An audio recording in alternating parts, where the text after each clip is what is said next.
my Reds family? We are back after what is undoubtedly a horrible result for us.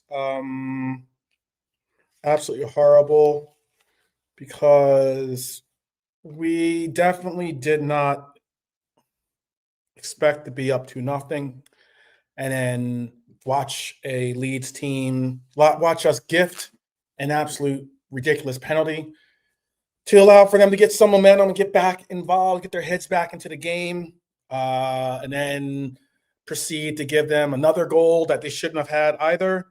And then after that, proceed to give them what should have been a goal to take us to a victory. And then obviously we saw ourselves once again allow for them to we played scared and we saw our team get absolutely bullied, and we saw our team drop points once again in a table that is just begging for these defending champions to just stand up and act like such. But we just continue to fall behind and continue to allow for us to basically play underperform. As simple as that, underperform and allow for us to be, I think, which is an absolute embarrassment at this point right now. It's an absolute embarrassment as to where we are with our team and the actual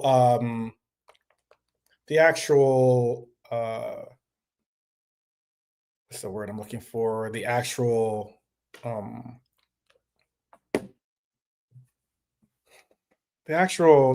just accountability, the actual response from this team is just absolutely incredibly poor. I did hear the interview. It was it's one of those interviews. It's weird. You never know, like as in, because right now an interview like that would have gone viral. It would have been extremely viral at this moment. But with in this age of AI,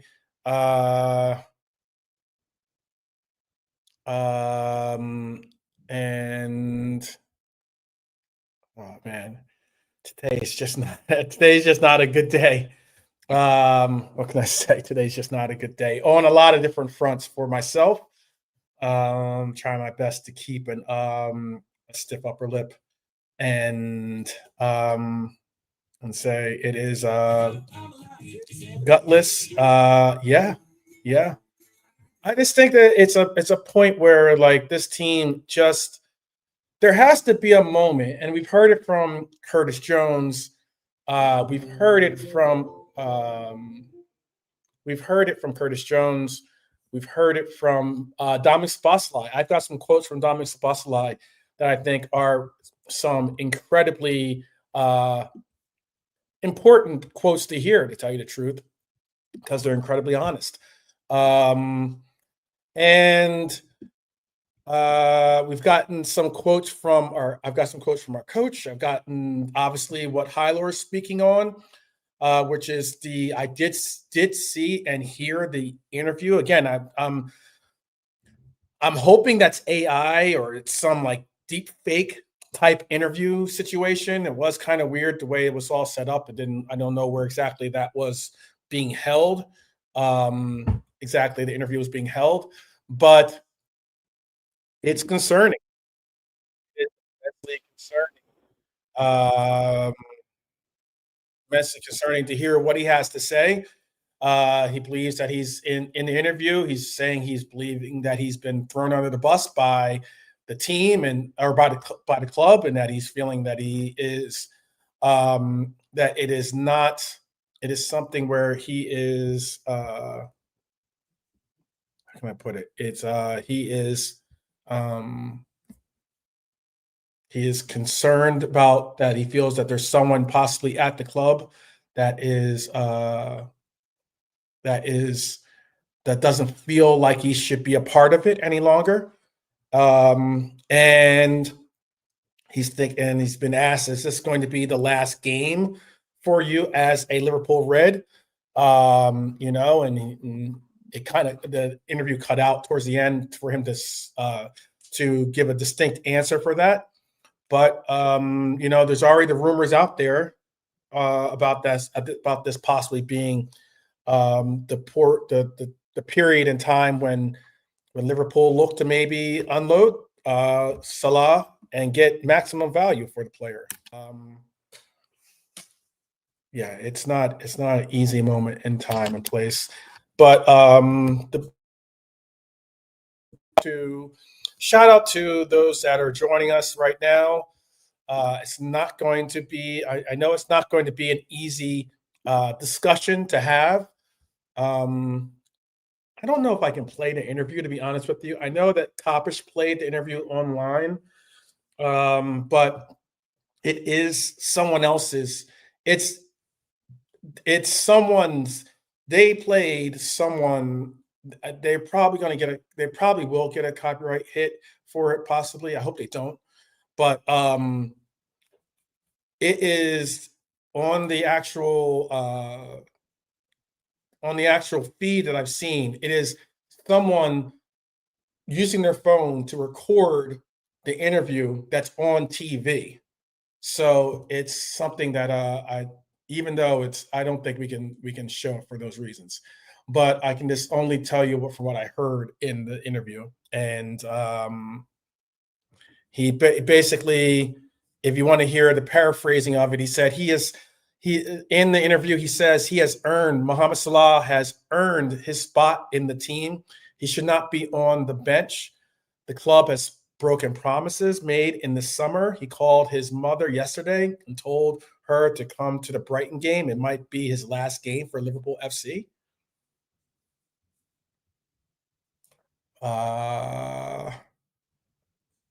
That is incredibly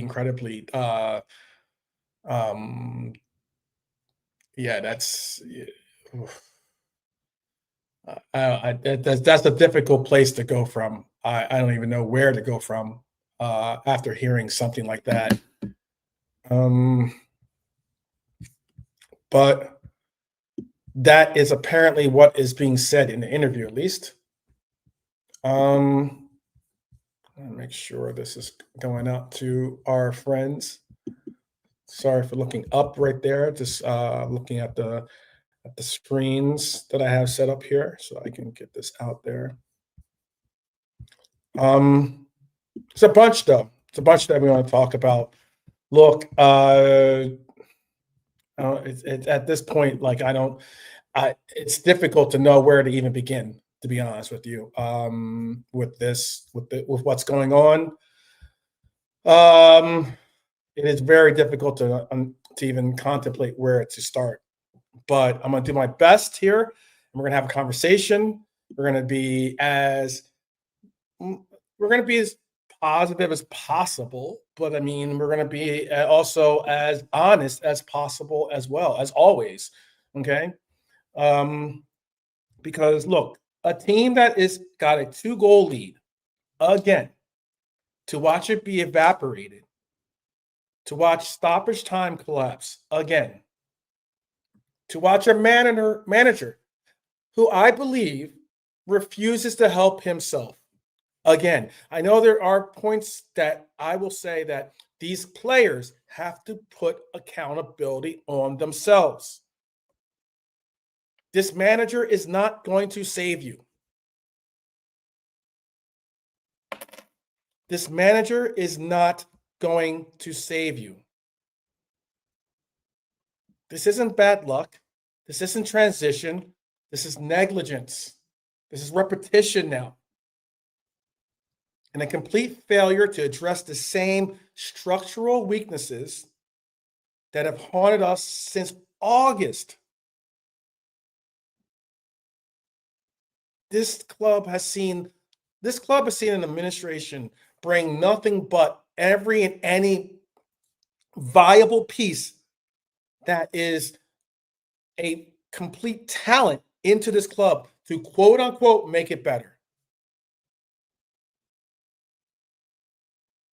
I have had no issues or problems with the players that are brought in. I think they're talented. I think that they are, that some are certainly talent-wise upgrades over the performers that we had in certain positions of this club from the previous team. But to be honest with you,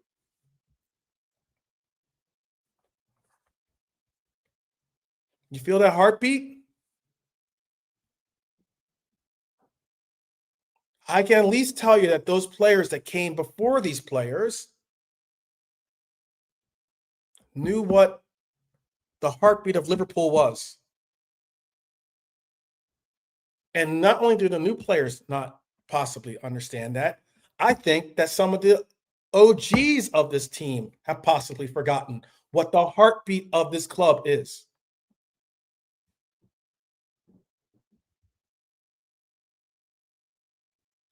A 3-3 draw is an absolute embarrassment.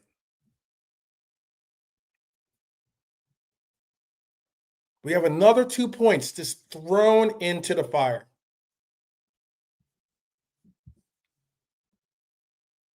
And we are somehow, I believe, still 8th in the league.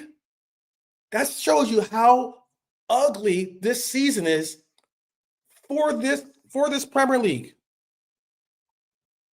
People talked about a league last year that wasn't quote unquote strong or whatever. With how bad we are, we're still within touching distance of the top 5. But playing football that looks nothing like a club of ambition, looks nothing like a club of identity, you could go as far as looks like nothing like a club with direction. Let's unpack this. Let's unpack this before I get too into my rant here. Let's unpack this for you. Big up Jimmy. Big up to Norm, who had to sit through that. I'm sorry that you had to watch that that all fall apart in front of you. I mean, at least some of us could go into maybe like a different room, or take a walk outside the pub or something to kind of like scream and kind of like get out our aggression. Big up to Trudon. I had to combine names there. Trudon. Big up to Lee Wizkid. Big up to Jimmy. Big up to I think Ross is in here too. Let me see if big up to Hylor. I don't know if Red Armchair Supporter is here or not, but that's cool.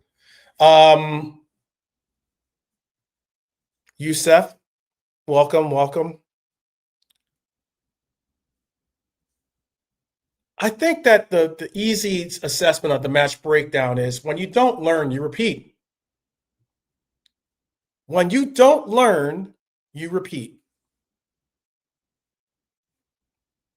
And what I mean by that is this club has repeatedly seen what the issues are with our defensive frailties, with our inability to produce offense, with our inability to finish, with our inability to have pace behind, have some actual speed, play the game fast.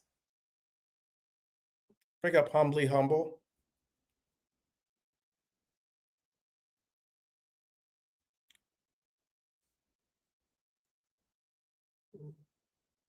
Liverpool threw away a 2-goal lead for the 4th time this season. Let me repeat that for you. Liverpool Football Club, the defending Premier League champions, have now thrown away a 2-goal lead for the 4th time this season. You don't drop points like this unless you are fundamentally broken.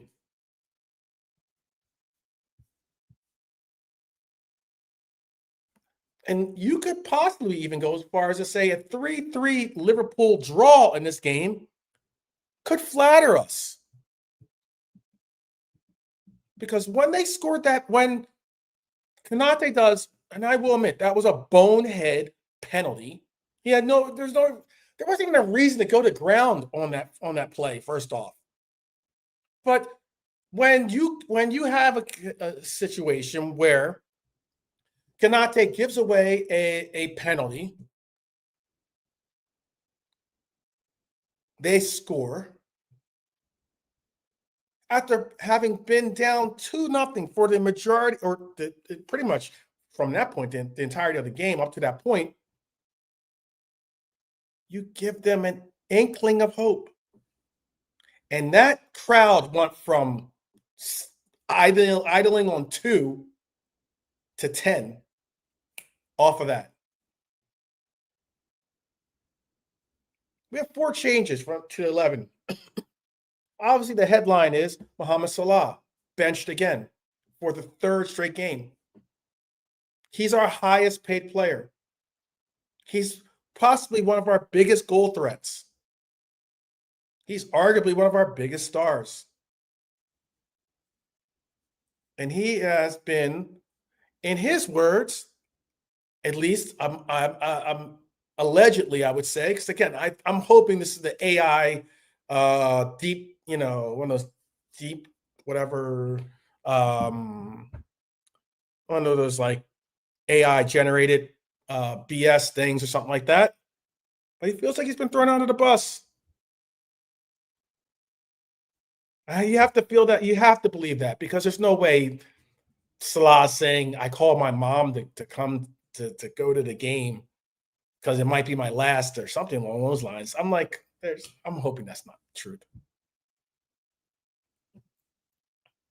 Arne Slot has run out of rope.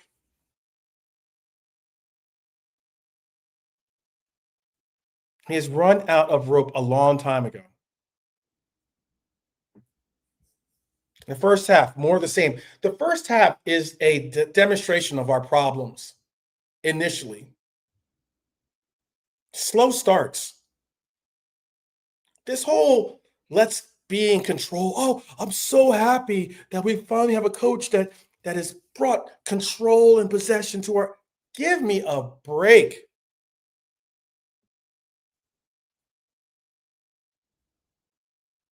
It is pointless if you're not actually controlling or creating anything. Pointless Kirkes shot or a pointless Cody shot.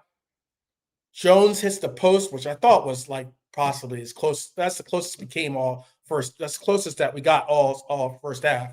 And that was a credible shot. I will admit that. Unfortunately, didn't go in, but I mean, it was a really, really nice shot.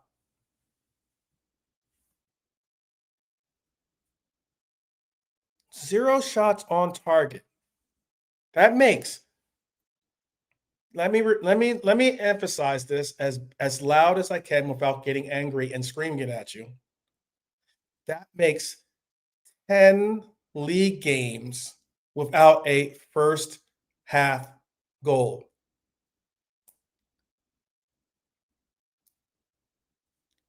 Big up, Chris Angel. Big up. I see Richie. Richie, I think is Everton fan. So he is don't he's only bringing a little banter into it, which is rightfully so.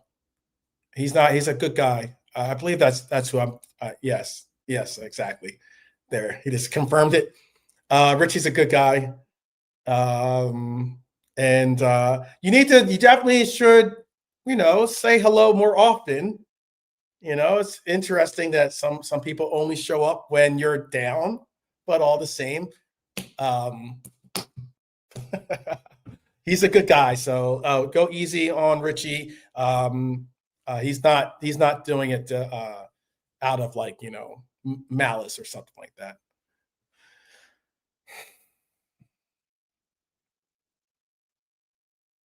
It's a weird one. It's a weird one. 10 league games without a first half goal, people. That's not normal. That's not tactical discipline. That's not, oh, we're trying to we're going to control and have possession, and we're going to dictate and dictate the tempo, and that's just not having a vision. That's not having any creative ability that you're showing through whatever system that you're trying to orchestrate. That second half, life of hope, absolutely. 2 minutes in, we're absolutely gifted a goal that Ekitike takes complete advantage of. 2 minutes later, Connor Bradley presses. Brilliant cross, by the way. Absolutely brilliant cross. Ekitike finishes again. He's got his brace. Possibly one of his best moments in a Liverpool shirt. And all of a sudden, we're thinking, maybe we're going to see Ekitike's first hat trick as a Liverpool player. And the script, we all know, too well begins.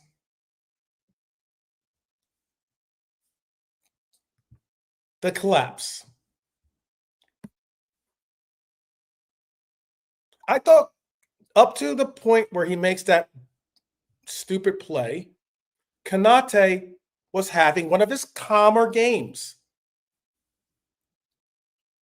But then he slides in like he has never defended before. He slid in as if he was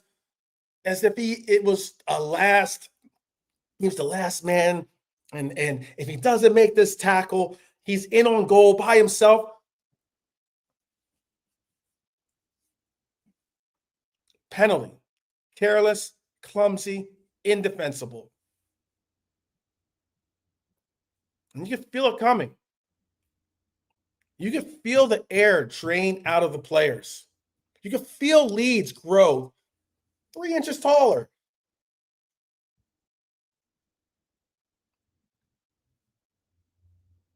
Then you allow for the equalizer to happen because nobody wants to close down the ball. Like,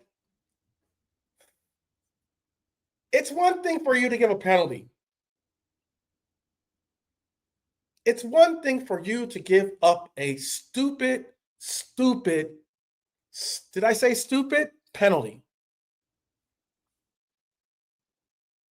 But it's another thing, because he's not on a yellow card at that time.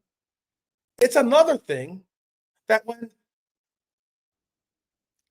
Leeds is pressing with the ball inside the box, you want to go and do a reckless tackle on something that wasn't even near being worthy of a tackle like that, to this time backing off the player to give him space to take the shot.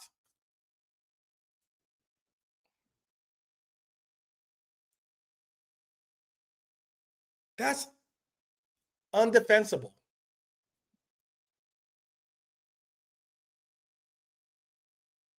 Indefensible, I should say. We get a absolute incredible run of play where Maka he's not going to get the assist, but he should get an assist for an absolute, well thought, well played dummy of the ball. And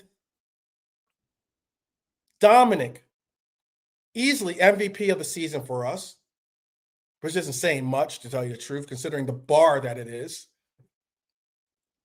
brings us to let's see this out territory.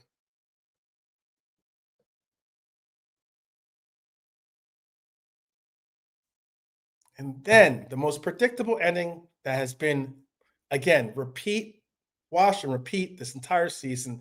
95th minute, Leeds corner, ball drops, Tanaka smashes it in, another 2 points thrown in the bin.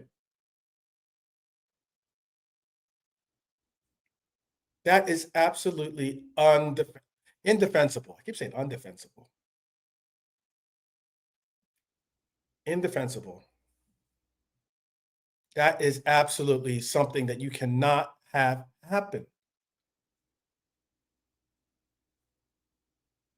I don't know You know how much I love gravy, but gravy, either you being the man who's on the back post, either you stay with your man on the back post, or if you are going to go out to try to intercept the ball with a header, guess what? You have to get to the ball.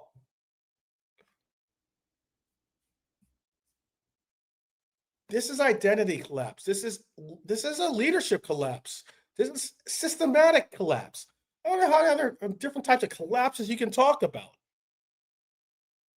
But I think that a lot of this, unfortunately, if they say the fish rots from the head, and this is players have to hold accountability, but I also think that a coach has to demand accountability. And unfortunately, this coach does not have any ground to stand on. This is not some legendary coach like Jurgen Klopp telling you you've got to be held accountable. This is not someone that you're sitting there going, oh, yeah, you know what? He won the Premier League. I get that. But this is not something where you go, this guy's is some legendary coach that I'm going to be able to listen to. I'm going to hold judgment and try to just work harder and do this and do that. We're beyond that point. I don't think this coach knows what to do properly. He's benching people, playing players out of position. He's telling people that he's got a system involved where I think finally maybe not one of us out there agrees with the system he's trying to put together for this team.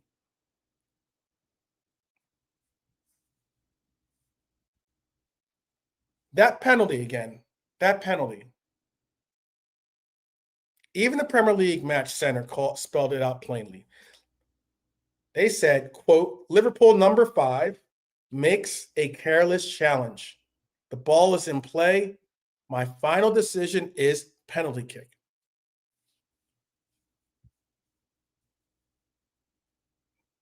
The only controversy, I think, is it was a extremely soft call, I think, in my opinion. He didn't have to go to ground. He dragged to try to get the penalty, but that's what you do. You can't fault him for doing it.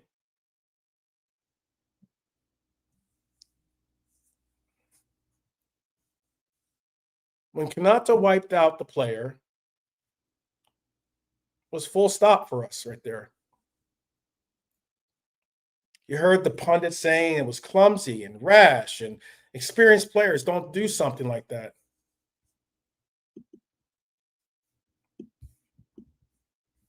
Unfortunately, I can't say that we're showing much experience at all.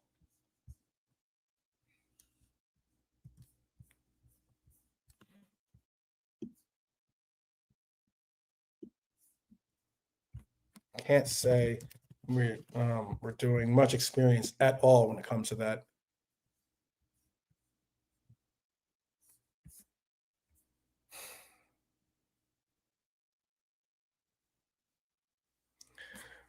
Oh man, people. Let me see what you guys are talking about in the chat. Salah called out slot. That's what Callum FSG 288 is saying. Zabiri, manager subs killed us. Mac 10 offers nothing defensively, and Vert's pressing was impressive. Big up Zabiri, by the way.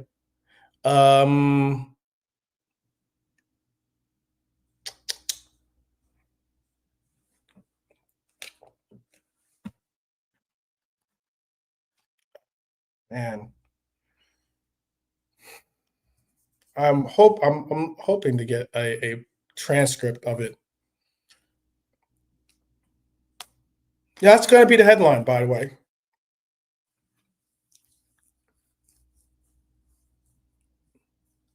The headline is going to be Salah says Slot has thrown him under the bus. because those are his exact words. And at least, again, I'm hoping it's an AI deepfake, but that is the words of the interview that is circulating right now.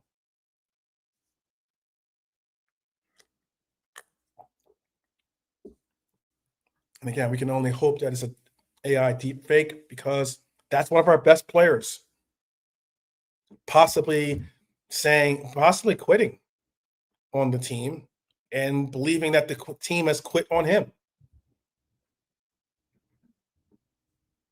I don't necessarily like the whole "I've earned my position, I don't need to work for it" type comment that he made. If that is the true statement that he's trying to put out there.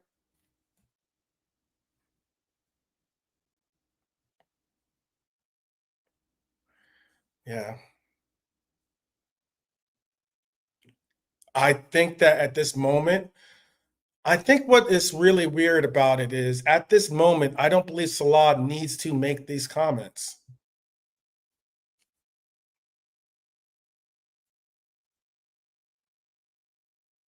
I don't think that Salah needs to make these comments. And again, this is why I've said it time and time again. I don't think that Salah shows good leadership by what he's doing. He doesn't show good leadership qualities by what he's doing. It's not a let's blame, let's throw him under the scapegoat. Uh, but this is not the you're a part of the team, Salah. You're not the only person that's been benched, Salah. McAllister's sitting right next to you. You have a 120 some odd million pound player sitting right next to you. To think that it's all about you and that the team is trying to scapegoat you as the issue or problem is not where I view it from at all. This is a team issue. This is a manager issue. This is something that, as a leader, I would hope you're not on some Spider-Man meme. This is what at least I said before. I think we're going to slowly but surely have a situation where the locker room ends up being a Spider-Man meme when your leaders like Salah start pointing fingers at everyone.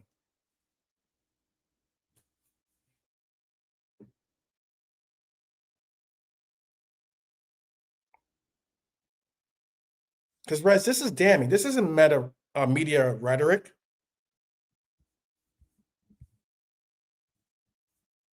This is not media rhetoric.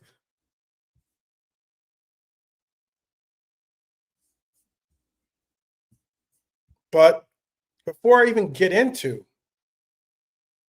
player ratings, because I don't even really want to do it, let me tell you what Szoboszlai had to say. People want him to be our new captain, or people have been clamoring for him to be. He's certainly been one of our best players. He's been someone that has been a more avid and vocal leader in the locker room, taking on a bigger part of the leadership responsibilities. But I want to take a moment here because what Szoboszlai said after the 3-3 embarrassment at Elland Road, excuse me. It wasn't just a quote, it was a warning. I think it's a mirror for this club to hold up and recognize.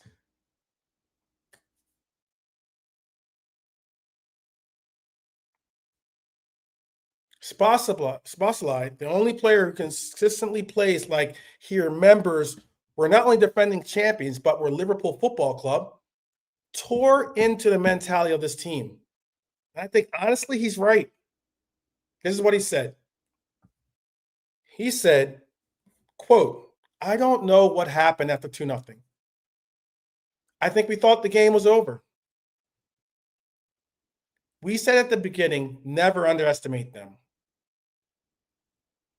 After the penalty, They had momentum. But conceding again from a set piece, not nice. Hold his words back there.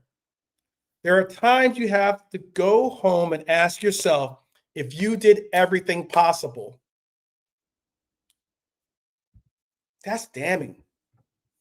Again, I said that's not media rhetoric. That's not media spin. Those are the words coming out of the mouth of one of our best players on this team.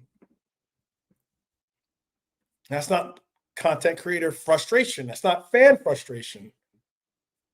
This is our best player openly questioning whether his teammates are giving everything. And you know what? For once, you can't hide behind the manager. You can't hide behind injuries. You can't hide behind bad luck. This team relaxed at 2-0, thought the game was won. That's a mentality issue. I've been stressing this from the very beginning of last year. Actually, I'm gonna say beginning of this season. I've been stressing it since our collapse against PSG. I've been talking about it since the way that we closed out the year. But I've been pushed back against and told, "Oh, it doesn't matter. We're on target to win the league. Oh, it doesn't matter. The mentality doesn't matter. The mentality that you have to keep towards the end of the year. We already won the league now. Who cares? They can put their feet up at the beach."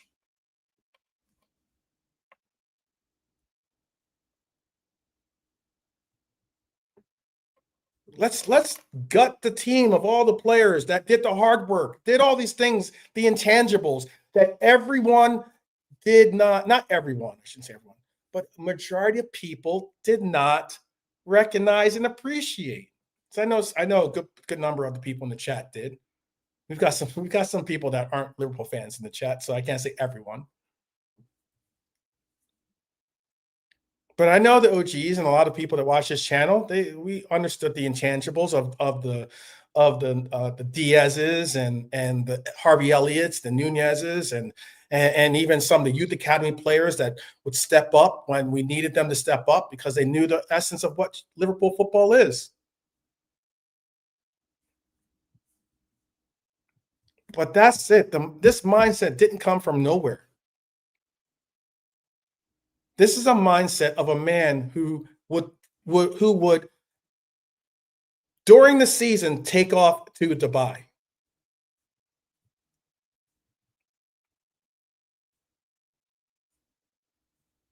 I love a party. I got a party tonight for myself to handle. I'm going into this party thinking, I don't even want to be there. But it's a reflection of the standards or lack of standards being demanded. And at this point, the dressing room is, like I said, dangerously close to being that Spider-Man pointing meme. Everyone blaming someone else, but no one actually stepping up and fixing the problem.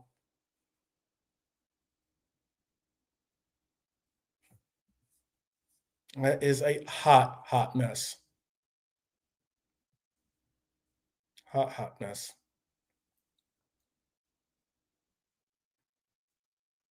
No identity, no resilience, no accountability. If you're in that place, you're already at a bad spot.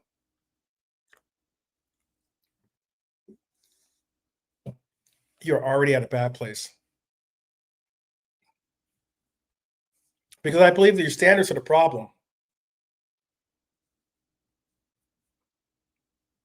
Your standards are the problem. I'm hearing a coach say some ridiculous things in post-match interviews. And I'm like, you're having a laugh.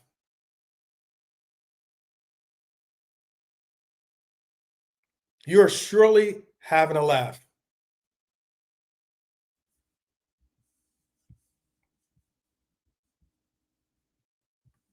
Surely having a laugh.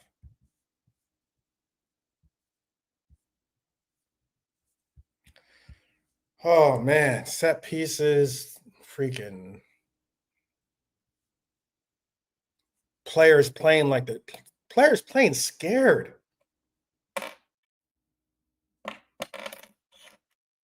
Playing scared. Tell you what our coach said, Arnie Slot, post-match interview, and why I don't believe this helps at all, by the way.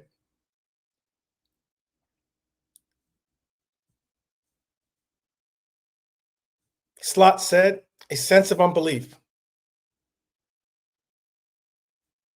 He quoted to say, I think we played well in large parts. We didn't concede a chance until the foul. Then the first chance they have is 2-2. They go away at 3-3. I don't think that's what we deserved.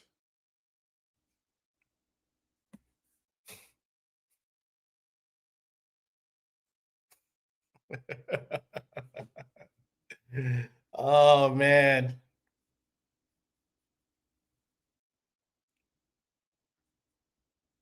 You need to get there used to be a guy named Kojak, and he would have a lollipop, and he would be like, who loves you, baby? Just thinking about that, because that is some straight deflection. That is some straight denial. Arnie, my guy, our gaffer, stand up. You've already benched one of our legends for our team. You already benched him 3 games in a row. You've benched a legend. That's bold decisions. A lot of people in the chat were absolutely on board with it. A lot of people in the chat, I mentioned it before. I mentioned it before. Big up Norm for recognizing that quote. I mentioned it before, and that is when you start tinkering with sitting players like Mohamed Salah, especially with his fragile ego, you take the chance of losing him altogether.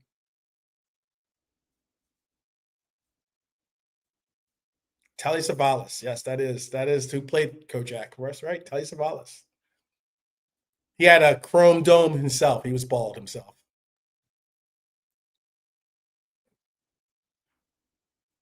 But he went on to say, Slot keeps saying this. He keeps on saying this. And the funny thing about it is, you could probably close your eyes and you would hear the same quotes being repeated, whether it's this game, last game, other game, 2 games, 3 games ago.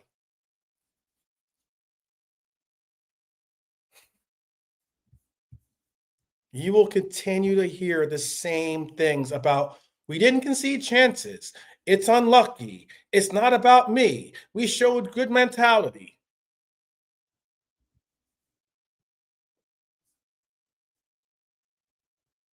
I can't. I can't. I definitely want to make sure that I make myself blatantly clear as someone that is incredibly positive. You know, I definitely had some great fortune in my life. It's every day of our lives is fortune itself. That's the way that I've been blessed enough to recognize, especially with certain circumstances that have happened in my life recently. But the mentality that teams have to have is you have to take accountability for your own actions. You have to take the situation by the scruff of the neck and say, I am going to make this my moment. We had our best player, again, of the season so far do that. Great step over by Maka. And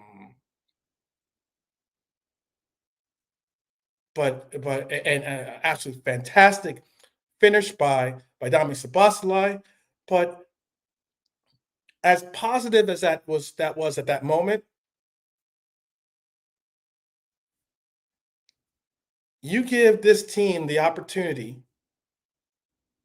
to have to defend against a set piece And you might as well just walk out the room and just hope or pray or whatever you have to do.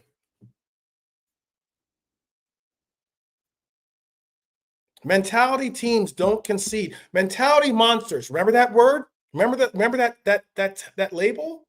That title? Remember that title? Remember, it used to be a moment in time for a coach that some people don't talk about too lovingly at the moment. Some of us do, but some of us don't. Remember that time when there was a coach that had this team deemed as mentality monsters? Remember that time when you went from being a doubter to a believer? Mentality teams don't concede in stoppage time every few weeks. That's not a repeat occurrence.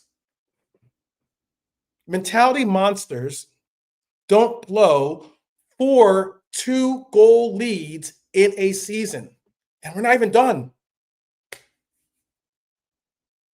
We're not even halfway through December. Mentality monsters don't collapse under set pieces repeatedly.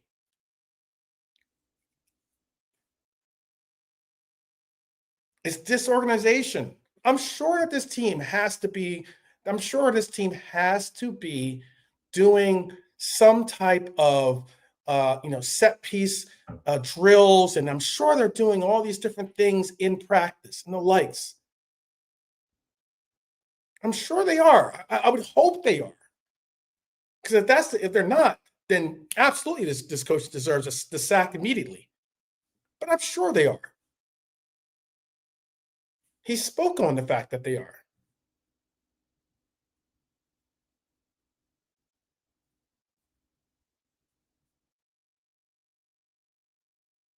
But the fact that we concede from the fact that any of us will see us have a corner kick coming up and us say, we're probably going to get scored on right here. We might be lucky, make first contact with the ball, but that second ball or that third ball, we don't have the patience or time to get to that. We don't have the commitment to get to it. Slot says we are the ones to blame. He finally said this. He said we are the ones to blame. But that's after he defended Konate. That's after he blamed VAR. That's after he praised our control. Control of what? You can't say we controlled the game when we ended up drawing 3-3. You can't say that.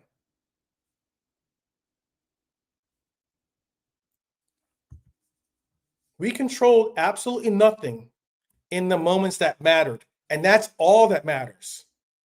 You can give us all the possession in the world. It doesn't matter if you don't control the moments that matter.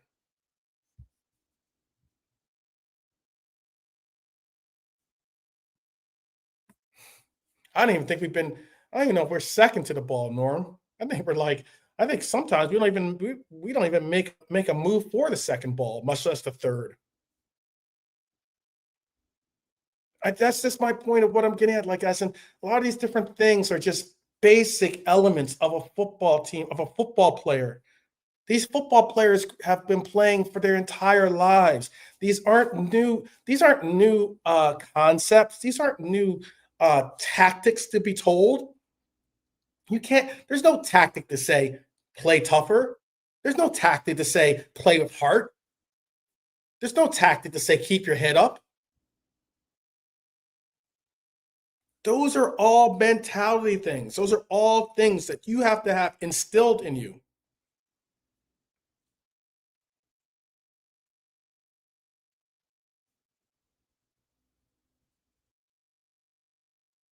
D23595 is saying, if you look at our statistics this season, we are mid-table in offensive and defensive statistics. I assume you're saying at the end.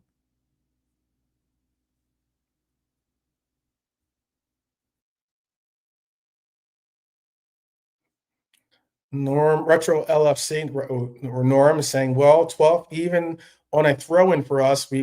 Yeah, we give it to opponents.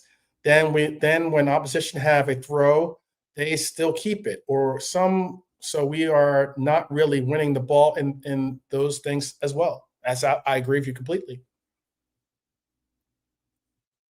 I agree with you completely on that. Long balls, set pieces. This league has become patrons of teams that gravitate towards those tactics. I'll tell you, our possession, with our possession, with our possession, it is what it is. Oh, Chris, all right, we might have Darth Vader join us. So let me give. I'll send one to Darth Vader. Give me 1 second here. Um, Let me bring Darth Vader into the fold. I think no, I can't do it that way.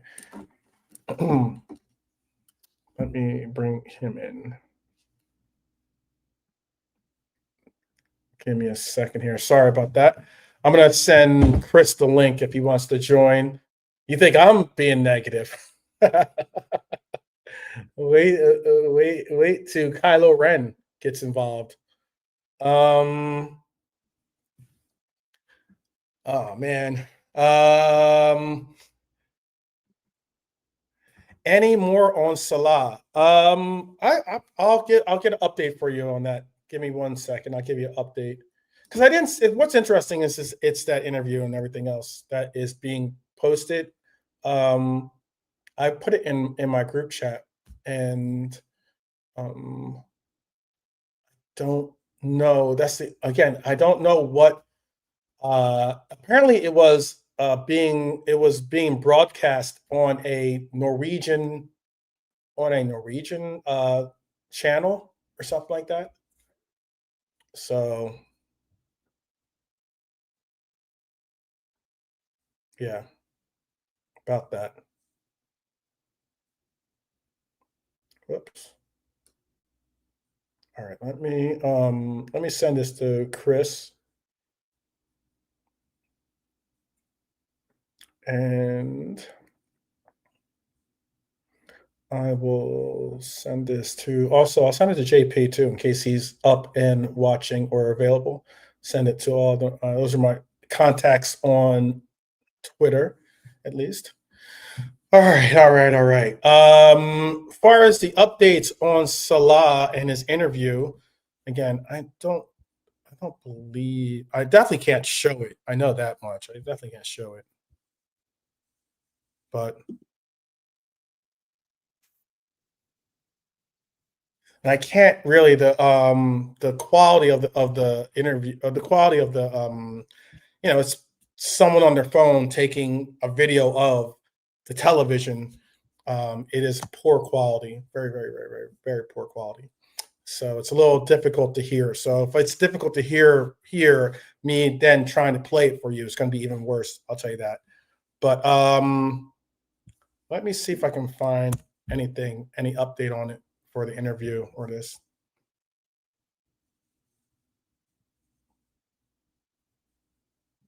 Yeah, apparently it was a Norwegian journalist that he walked up and gave the interview to. Da, da, da, da, da. Okay, so this is being reported by. Let me double check, make sure this is an actual. Oh no, this is Sky Sports. All right, so just wanted to double check and make sure it was a real Sky Sports.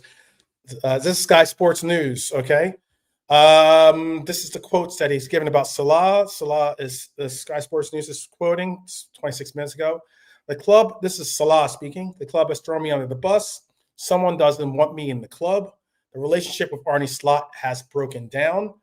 Mohamed Salah has given a stunning interview following Liverpool's 3-3 draw with Leeds and has not ruled out an exit from the club.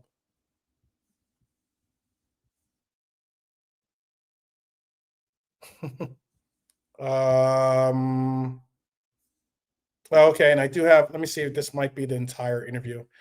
This is what he's had to say. If you want to hear the quote, at least the quotes, he says, "I can't believe it. This is Salah speaking, of course. He said, I can't believe it. I'm very disappointed. I've done so much for this club. Everyone can see this over the years, especially last season. To be on the bench, I don't know why. I feel like the club is throwing me under the bus. That's how I feel." He then went on to say, "I said many times before, I have had a good relationship with the manager. Suddenly, we don't have a relationship. I don't know why. It's not acceptable to me, to be honest. I don't know why it always happens to me." Okay, this is now starting to go the wrong direction, but he says, "I don't know why it always happens to me. Quote, we throw Mo under the bus, unquote, because he's the problem. I don't think I'm the problem." He says, "I called my mother yesterday. You didn't know I was going to. I called my mother yesterday. You didn't know I wasn't going to start today. I knew that. I said, come to the Brighton game. It doesn't matter if I play or not. I'm going to enjoy it. We'll see what happens. In my mind, I'm going to enjoy it anyway because I don't know what's going to happen anyway.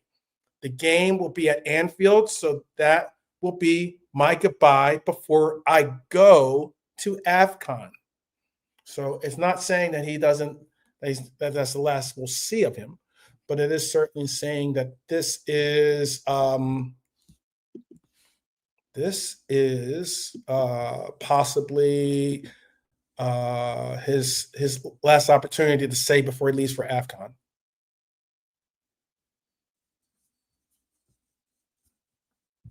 How are you feeling about those? How are you out there feeling about that quote from Salah? Or what are you thinking about what Salah had to say?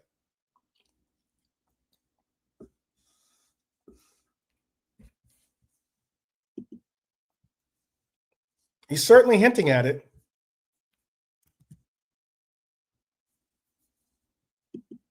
He is certainly hinting at it.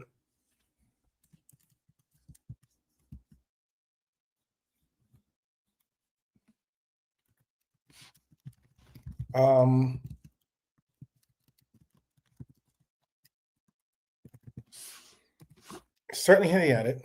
I do have issues. I do have issues with him coming out and saying this now. This is the first time we've heard Mohamed Salah come out and say pretty much anything. You didn't come out when you were playing poorly, because he was. You didn't come out and when the team was playing poorly, because we were.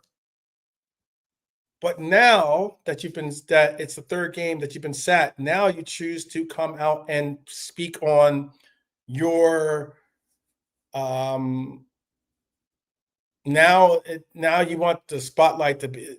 There's no spotlight on you right now like that. I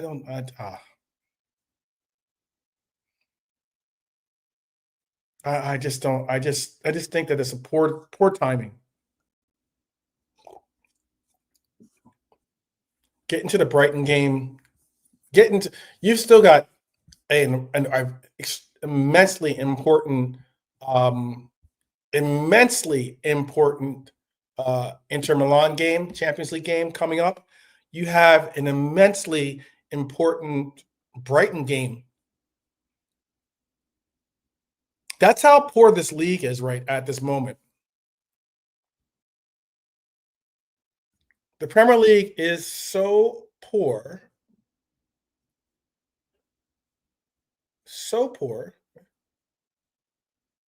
that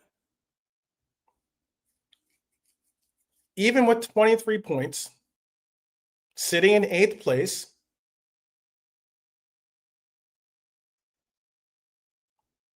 we are 1 point off of 5th place, top 5. We are 2 points off of top 4.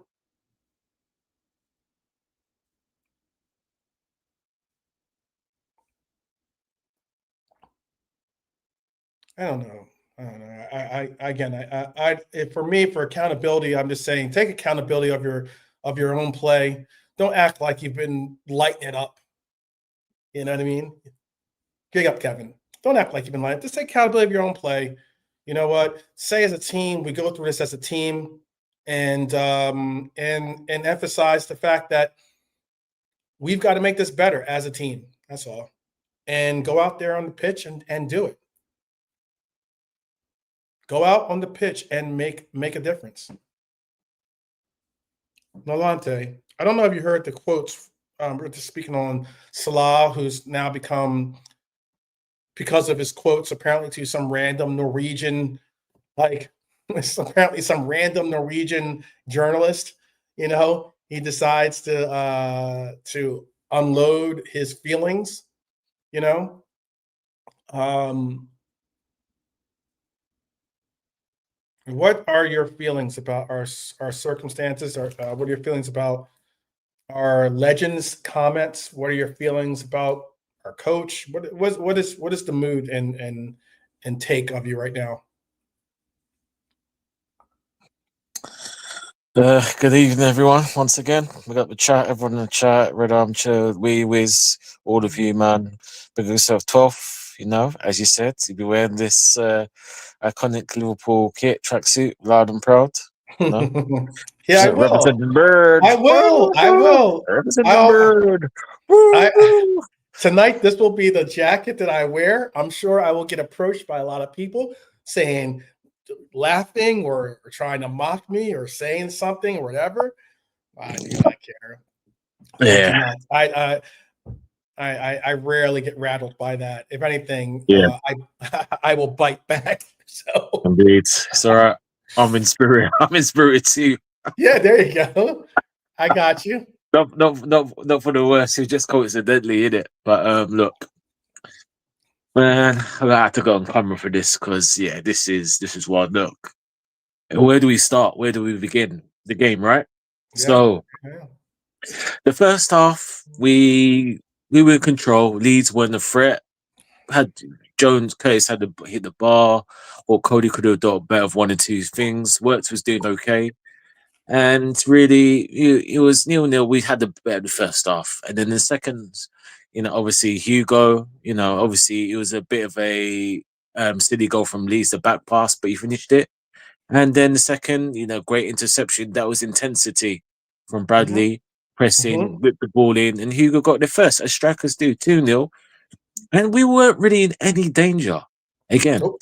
Leeds didn't really do put a glove on us, and obviously after what they did against Chelsea, I was worried about this game.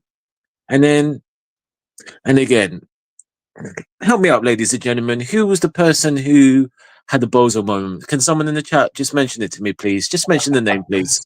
Someone mention me. Who's that person who had the bozo moment? I'll wait for someone to put it in the chat, please, and then I'll respond. Can someone tell me, please? Can someone tell me that guy? The name of the guy, please.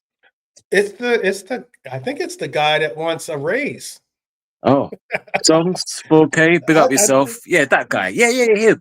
That man. Yeah, exactly. That man with Renee Namus. I mean, look, we can. Chris again. I'll get onto the manager. So please, people, this don't think I'll get onto Mr. Slot, but I keep telling people think I talk. We all talk. We all got opinions. Football's not rocket science. How are you on earth are you making the challenge like that? What are you doing? Just put your leg in. Defender's Mhm. instinct. Just put your leg, block the shot. You did not need to Yeah. go to ground. You don't have, yeah, you just stand up and just stand up. It's common sense. Tove, you Say know it. The stand chat, you up. know it. Exactly. It's not rocket science. You don't need a coach to tell you that. It's just common sense. And it's not the first time, but Ozo moment and we're 2-1. And then what happened? The crowd gets and Leeds roar. And then all Mm, of a sudden, this team is setting back in their ways a little bit, yep. panicking. Kirkus, unfortunately, I was watching him all game, had a stinker. Hmm. He was the back post. He was like a bit loose, but again, I'll get on to Mr. Slot, and then lo and behold, the second goal again. What bozo moment from the team? Obviously, the pass to I think it's Arnanson, the left winger. Gomez obviously went past Gomez. That's not his fault. You got Ibu, you got Grav, you got Jones. It's not like he done anything special. He had the space and then he shot, and then Allison probably was unsighted. I mean, if you would have saved it. But and then they're playing Leeds are playing slick football from about 60 minutes apart up to that penalty. Where were Leeds? All of a sudden they're playing slick football, we're retreating a bit, and we still have our little moment. And guess what happens after that, ladies and gentlemen? We decided to wake up and play a bit of football ourselves. Remember, and when we did play the little football, we're threatening. Obviously, Cody could have scored to make it 3-0. Good save, good save, When we do play, Virgil could have scored, actually. Yeah, again before that, yeah, exactly. But then we look loose, we look rash. Grav, Mac, they're all these the same defense. VVD, Ibu, Kirkes. I mean, the Bradley done well and Joey done all right for me, even though he got the flick on, which needs to be said. We're rattled, and then lo and behold, we bust a move, good move. Who was it? Grav, or was it? I can't remember who the ball to McAllister, or was it Jones? And good dummy, great move, Sobo. Good performance, solid performance. 3-2. You're thinking, okay, give me a fourth, give me something. But then we kind of, and then we still had little chances. Leeds were kind of coming in. There was a warning sign with Calvert-Lewin. He was offside. Kirkus was sleeping on the back post. Allison saved. And you think, all right, and he makes some subs. No, Mo again. I wasn't too fussed, to be honest. I don't think Mo was needed. We had enough firepower there. I mean, Isak for a couple of minutes, what's the point of that? You should have just kept Hugo on. He's on form. Just let the guy play the 90 minutes, but okay. He puts on Joey. Fair enough. I don't know problem. Bradley, I thought, finally you remember who he is now, yeah? And then who did he put on? The forgotten warrior man to do the cleanup job, Endo. Yeah. Endo.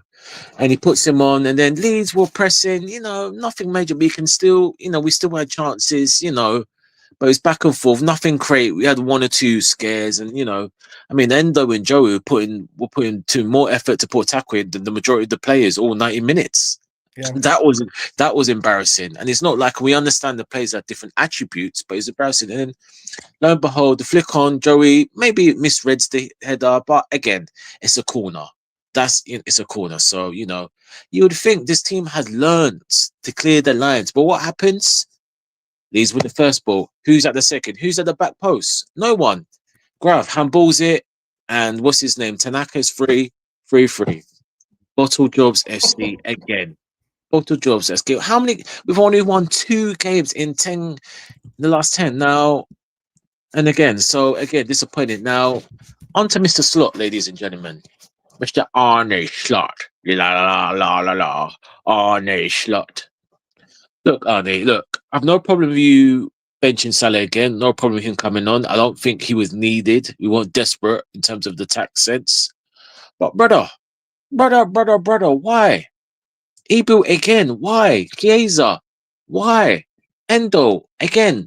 I mean, how many times are we going to talk about this? And again, I think certain players weren't doing certain things for him on the touch again, but I don't know. I'm just assuming again, because I look at his face on certain things, but why was the team so deep at times? Why was that team so deep? Tell me that. What you didn't need that team. That team could have been pressed to the halfway line, and then Leeds were passing through us like we're snow bunnies out here, snowflakes out here. You know what I mean? It's deep. It's deep, and the fact that the team there was no drive, no bite. That's the thing missing. It's like the players. I don't know. They're giving up. VVD looks like a ghost. He looks like that Sunday League player you played against when you were a kid, a youngster. You used to beat him all the time for the ball, physical, aerial. That is that average Sunday League player when you used to play back in the day. And it's mad. And Arne, look, he has to go. Look, I've been so considerate, me and you 12 especially. Yeah. But it's just not happening. And we're dropping more points. We can't afford any more. 450 million spent on this team. Yeah. The players... And yes, he's coaching tactics, and again, same thing again, and he's picking up players, but it's just not happening. And something needs to go. Something needs to go. I mean, do you want to get on to Mo, or do you want to do Mr. Angel? Or you want Mr. Angel to come on the scene first? Yeah, let Mr. Angel. Please, Dr. Angel, Doctor in the house, Doctor in the house. It's been a long time. How are you, man? Yeah, how are you, Chris, bro? Long time, man. Yeah, don't forget about my phone. Hell, you damn motherfucker. You disappear, man. Doing patient, making money these days. I hear you in the upper worlds and shit. I heard you in the trial with the Diddy case, you know what I mean? One of the jurors. I'm hearing your name there, you know? Getting paid on the Oh side, my man. You know goodness. me, man. Bad, did it? You know what I mean? Side hustle. Yeah. I mean, look at this. Look at this, Chris. This is something that you need to look at. Is something. What's This up? is a screenshot of or a screenshot. Oh, That's us. Loss. That's our last 10 Premier League results. That's our last 10 games in the Premier League. This is where I'm a bit confused, and you guys couldn't, you guys watch football more than I do nowadays. But if this was any other team, they're getting sacked by those results right there, right? If I'm correct. Yeah, absolutely. So I just don't understand what's the mindset of the club. I don't understand what's the forward thinking at the current moment. Now I understand this is reminding me a bit, and you guys can attest if I'm wrong or right, a bit of Brendan Rodgers and how they invested with him that summer. Obviously, it's not the same amount. Obviously, inflation, and we can, but that summer where they invested a good amount of money, and then after a certain amount of games, they just sacked them. And then obviously Klopp came in that October era. Was it October or November that year? yeah. It's remind me a bit of that. Mm-hmm. But after the Salah situation, and I don't know if you guys spoke about it already, but I brought up the comment. It seems like I think the club's in a position where it's like, okay, do we back Slot or do we go with Salah, which is, Salah for us is for a lot of people is everything. Well, not for me, but Okay, Jimmy. I'm sorry. I'm hurting some people's eyes apparently by keeping the last 10 results up. But yeah, I just don't know what's the plan going forward because Leeds is a team that looks like it's going to get relegated. It's an embarrassing result. I just don't. There isn't patterns of play, and this is where I'm confused about because I feel like the second half when we came out, we were electric. I think. Yeah. When we went up 2-0, it was quick, fast stuff that we haven't seen. I think all season. It was pressing. The pressing got us. The pressing got us. One of the core elements or core components of what I think the identity of this club has been for the last 10 years. Our pressing got us 2 goals. So we do well, 2-0 up, and I'm on the channel with Baden Res TV, and I'm telling you, let's go to the juggler. Let's go score 3 more goals. But something you guys did a yeah, we did a watch along. I'm like, okay. let's go for the juggler. We do the second goal, Ekitike second goal, and then for some reason, tactics changed. I don't know what happened, but we just started sitting back. Chris, can I just interject something real quick? Yeah, go ahead. I'll let you go. You can go with your rant as long as you want to. By the way, this is a bench show. But I was just gonna say, last season, I remember me and JK were talking online about the fact that this coach gets his highest gear is 2-0. When we get to 2 goals scored, you will see this coach downshift to say, cool, we're good, we're done. We don't need any more goals. I know it's a different projection of what to do with a club in that Jurgen Klopp was like, score 2. I don't Nolante can probably get a voice much better than I can, so I'm not going to try. But, 2, 3, 4, 5, doesn't matter. Just go. That would have been us last year. Just keep scoring. Just keep going. Opportunities come, then just keep going. But this coach last season, we would get to 2-0. We would downshift and sometimes allow for teams to get back into games. Today, same thing happened. There's no reason why. Oops. Okay. No, go ahead. Yeah. I don't know why Nolante showing his speed, but all right. But that's all I wanted to interject. Yeah, I just don't understand what's going on. I don't understand sometimes the subs at some time, especially I felt we were in a position of going for the throat pause after we scored a second goal. I'm like, well, why make these subs at right now? You know what I mean? Like, keep the players in, let them express themselves. There's still a couple of more days. Oh no, we got another game on Tuesday, so I do Tuesday. understand that. We go to So, Italy. We're which on a plane. which is an Possibly important on. game, I think. Yeah. With that we need to win. So I just don't get the plan. I don't understand what's the next step. Everyone's talking about, oh, we need to bring more players. I feel like bringing in more players isn't the solution. Yeah, it might help temporarily, a nice little band-aid here, but some of these set pieces, the stuff that we do during set pieces is childlike, you know. And apparently we hired a set piece coach this past summer. Like, what is he doing? We did. Oh, he's bad. He's from Southampton. He's from Southampton, a relegated team. Jesus Christ! Oh, I know exactly, right? I thought he was with the club before. No, apparently, yeah. I think I've heard about someone being from Southampton that we hired. Yeah. Okay.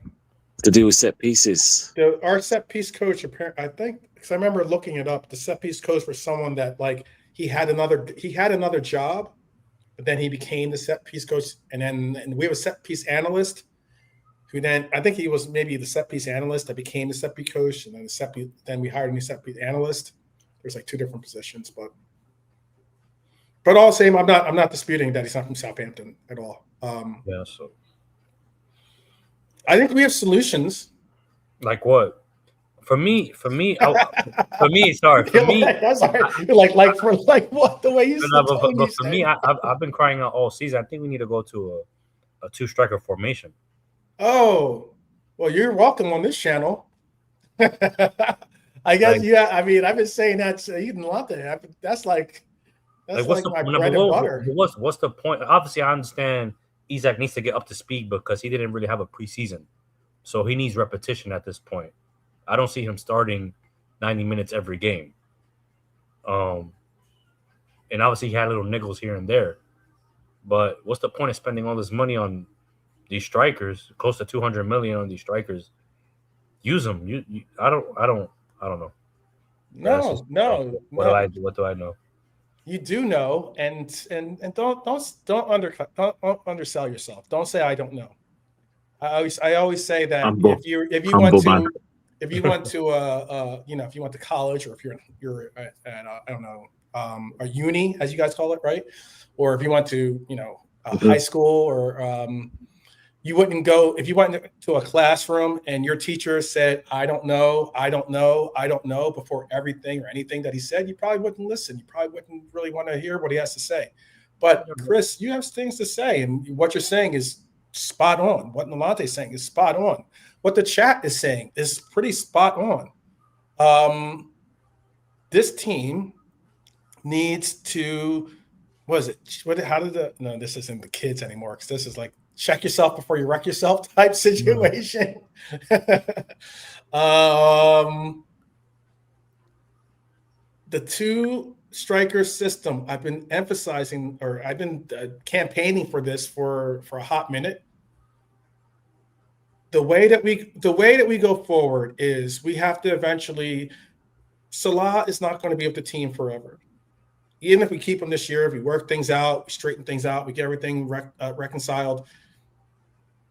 Eventually, we're going to have to deal with a part of this team that doesn't include Mohamed Salah as a part of it. And I think the easiest way to go about that pursuit is to, not try to throw him under the bus as he's thinking. It's not to just, try to get as much money as we can for him right now and keep it moving. If anything, it's either we slowly but surely phase to another system where he could play as a shadow striker in that two system. You're talking about trying to have two strikers. It doesn't have to be necessarily two strikers. Both Cody and Salah could be utilized being utilized as either a shadow striker or as an actual striker, if you wanted to. It have some type of rotation for currently, until we get another better option, for us in that 2 striker role. You solidify our midfield by bringing in Dom and bringing in Grav as a right and left. You move them up. You don't settle them into that pivot, because look, I don't know what it is with Grav, but Grav is uninterested with playing the DM role, I think, this season. Well, no, but there was an interview where he spoke out and said, this season the coach is giving me more freedom to go further up. Yeah. So I'm like, well, then are we playing without a 6? What's going on? Well, he was already a hybrid 6. Now we're allowing for him to push the needle on going forward. He said that quote right around the time he scored that goal, or scored one of his first goals for the season too.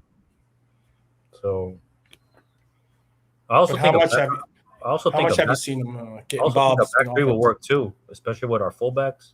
I think a back 3 will work too as well, but we don't have enough. I don't think we don't have enough cover at the center back position to play a back 3, in my opinion. Well, that's why I think if we went to a 4-4-2 diamond, and we did something that I know some people are on board with, some people aren't, because he's not necessarily the answer going forward in the sense of he'll be the answer for us for 2, 3, 4 years to come. But for right now, put Endo in as that absolute destroyer. Like, he's got to be the destroyer. That's all he does is, extinguish problems, and when necessary. You're talking about, even if you don't have to have a back, quote unquote, 3 back center backs, at least.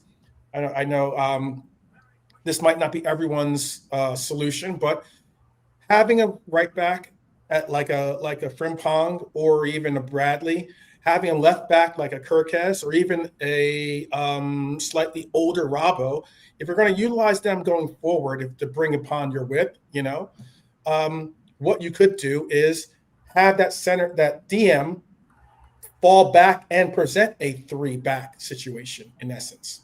Okay, he can always push up when necessary, but if he needs to fall back and make a back line of three defenders, that center DM could create that center half, that third center half, if necessary. And I think all of us don't have any issue with Endo being that for us, or most of us don't.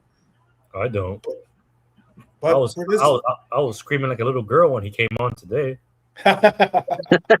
So me and you, Chris, like, oh my God, it's Endo. Oh my God. I was so surprised. I'm like, whoa, all right. Shit. I just spit out my drink. I was like, what? Who's that? Like, just spit out my drink. I was like, what? Shit, this is a buster, man. He don't play for the club no more. Yeah. What?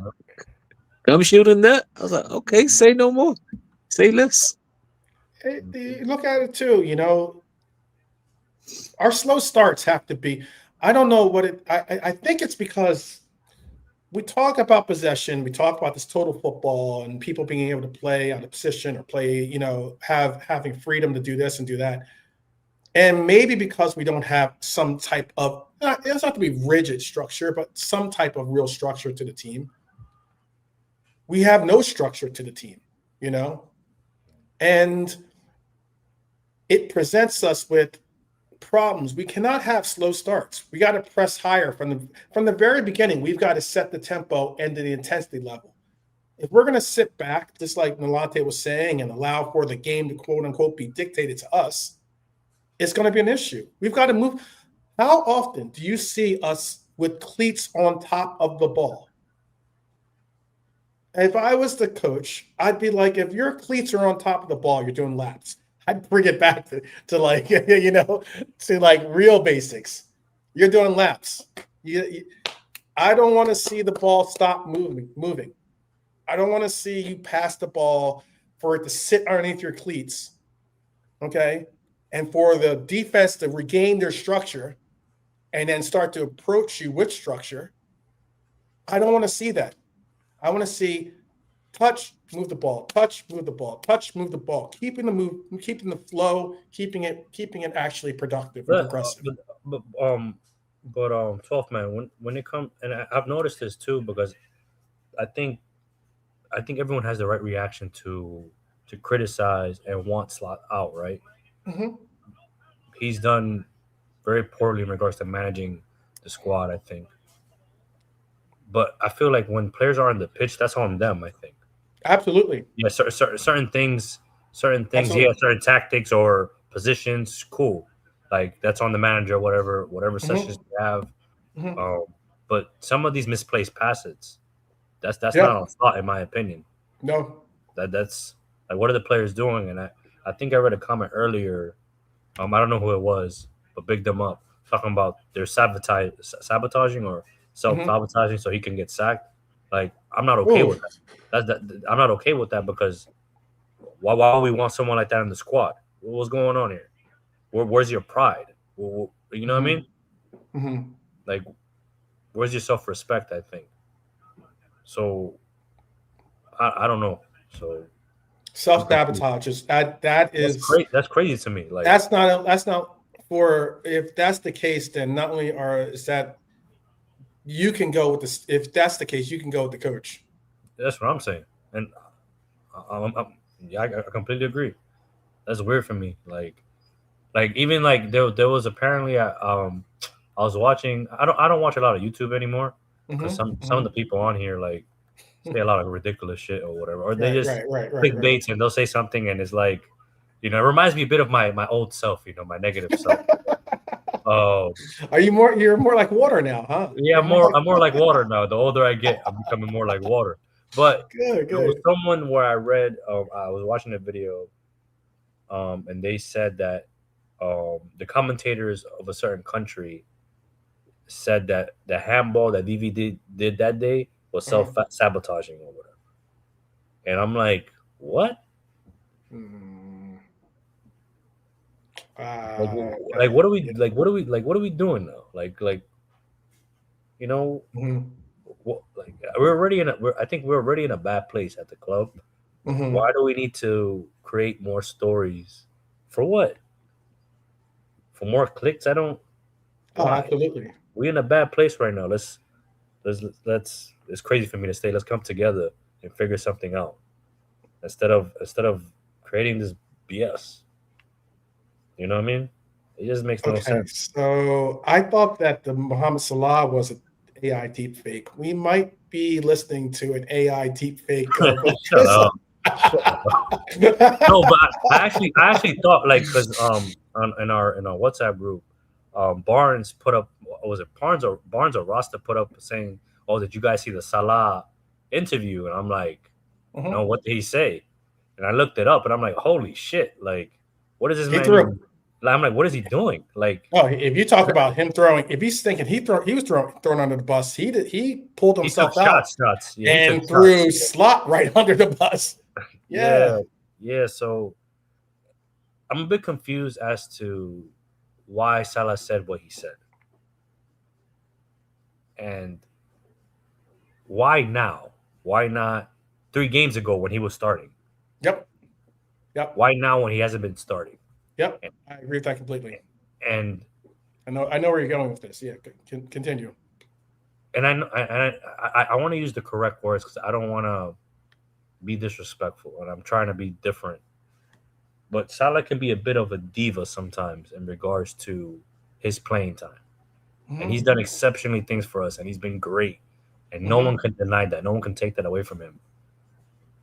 But I would assume, as someone as intelligent as he is, Hmm. and he takes care of his body, he can tell he's not playing well. Like I'm like sure he knows that, but when you think it's like a where have pride thing? You think it's where like have a you? pride thing Well, that he's like, well, why am I not? Why am I the ones being kicked off to the side? Why isn't everyone else being I treated the just same way? Do you think it's a pride thing? Maybe. Chris Delonte. Look, when he said that, this is what I thought too. He is a legend. He has been playing subpar to his standards. He has to admit that. He has to. I think I put out a quote. He has four or a stat actually. I'm trying to remember the stat off the top of my head, and he has 4 goals, 2 assists this season. At this point, this season last year, he had 21 GA. Jesus Christ. 6 this season. So look, we're not expecting for you to do your, incredible status of last season and continue to put up to that level. But hey, you're at 6 GA.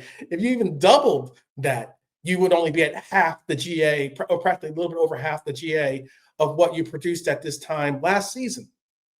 So there has to be shown that there is some dip in your performance levels. Now, why are you getting back? Like, what I mean by accountability, and this is again, I'll pass the baton to you after this. What I mean by accountability is, rather than think that the coach is trying to throw you under the bus, there has to be a reason why the coach feels the need to bench you. There is absolutely no way that you look at your production and what you've been doing on the pitch and say, I deserve to start. There can't be. There can't be. But But unless we go a little bit more, we go a little bit more to the left and say he's trying to set an example for everybody else, that I don't care what you are, who you are, what you've done. If you don't perform, look what I'm doing to Salah is going to happen to you. That's meaning the coach. You're talking from exactly. Yeah, the coach. Yeah. But again, he's not, and that's the only thing I will say. Salah has a point because he's not been 100%, Chris, because Ibu's been trash for a long time, and Joey should be starting. And that's my guy. I know that's my favorite guy, but if we take out, I like him. He should be, really. And then obviously Cody's pulling up stinkers, and he's no. But again, if you want to, I'm trying to flip all these angles. If you want to look at hindsight, Cody's been more effective than Mo in terms of goals and assists. So again, everything is subjective to this player, that player. You want to look at it. McAllister's been benched, but I think because Mo, and this is the thing about Mo, as great as a player is, none of us can hear. I'll be a fool to say that Mo's having any Liverpool fan forget any Liverpool fan, right? Any football fan will be an idiot to say Mo's had an average Liverpool career. He's a legend, of course. He'll go down in history and blah blah blah. But let's be real, Mo. And this is one thing I noticed of him now. Get what I'm trying to say here. The first bit, you probably think I'm off base, but he has a bit of a Cristiano Ronaldo ego about him. Now, not as bad as Cristiano Ronaldo. No, I'm not saying in that context. But if you notice, Mo, when he comes out and says things, he says things to stir the pot. Yeah, he does that. He's very tactical. It's like chess. Absolutely, it's like chess. He's very tactical. But there's absolutely no reason for you.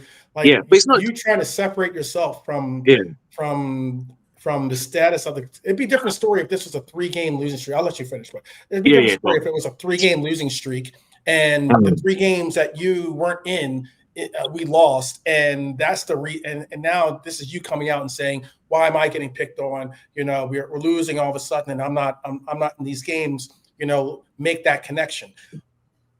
But I showed you that last 10 games. You were a part of all those games before this. That's a difference.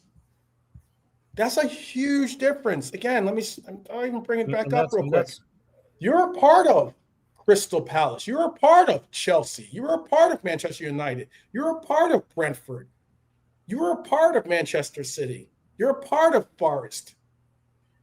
But then also, right, on the flip side, Salah can also say, well, the other players as well has been on that side as well. Yes, I'm not disputing that. Yeah. And that's why for you to think that this is all about you all of a sudden, I have issue with that. Don't look at it as this is we're trying to say, oh, you're the reason why we've lost, in those past 10 games. He was a part of those first 7. In those 7 games, guess what? We were 1 win, 6 losses. And so I'm not saying that we lost those games because of Salah. Absolutely not.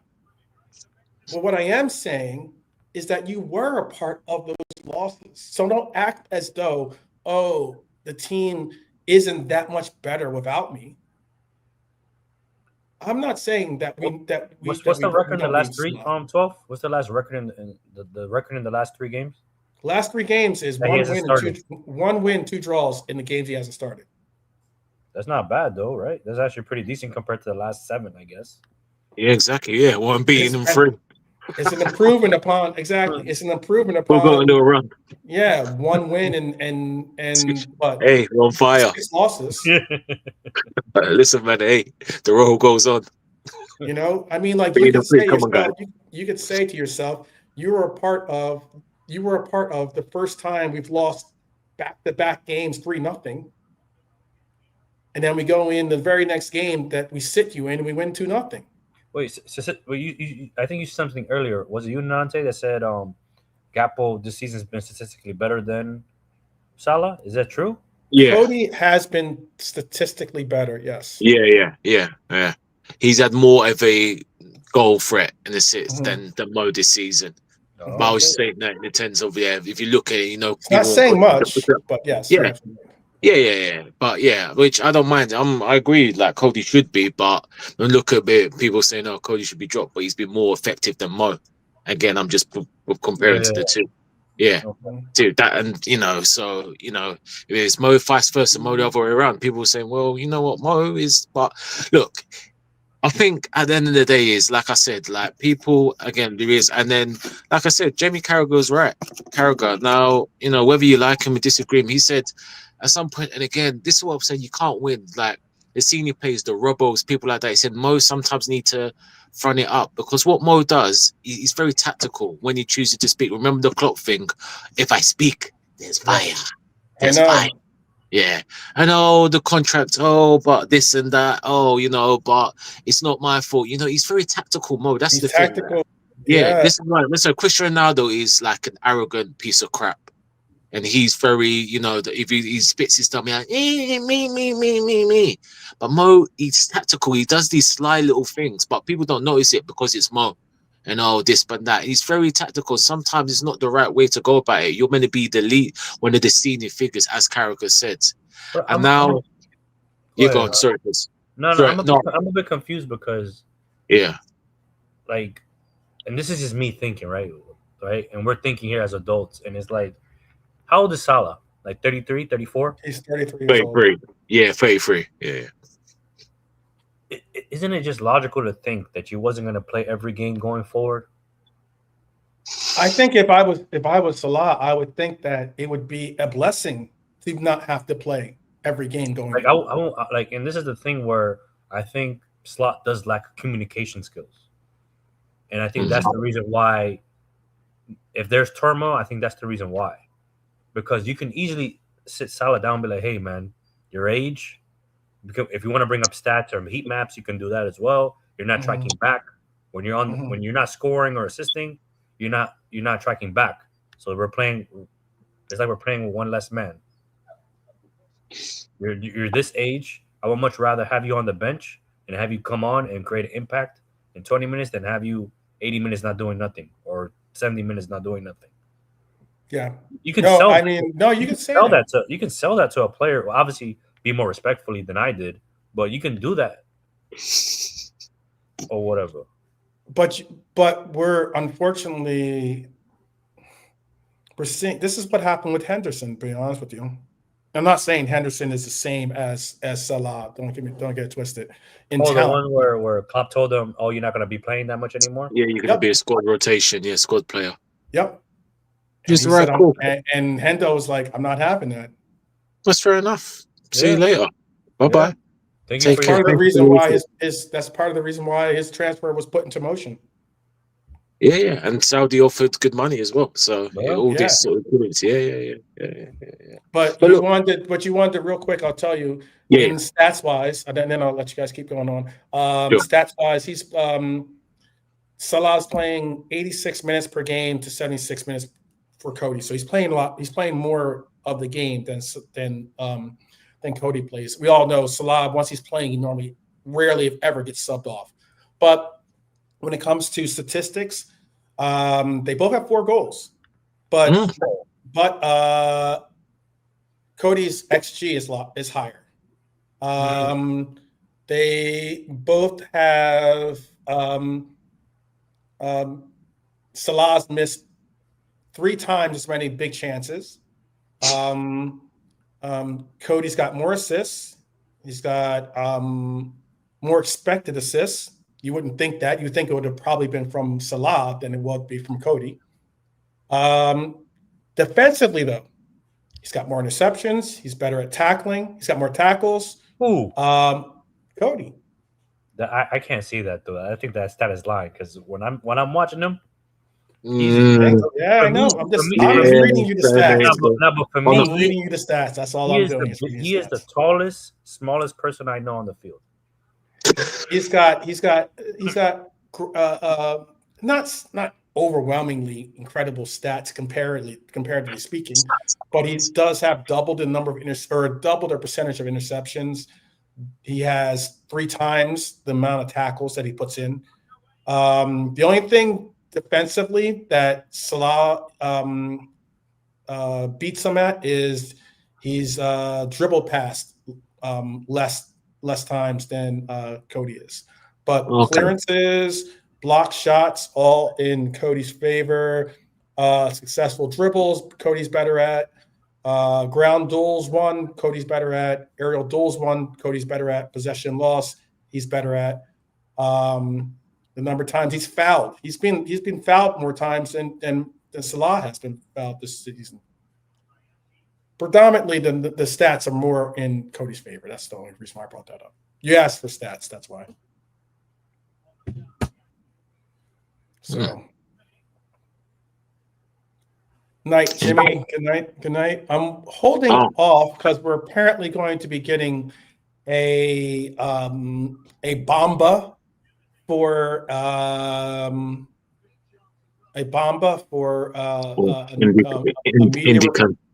yeah.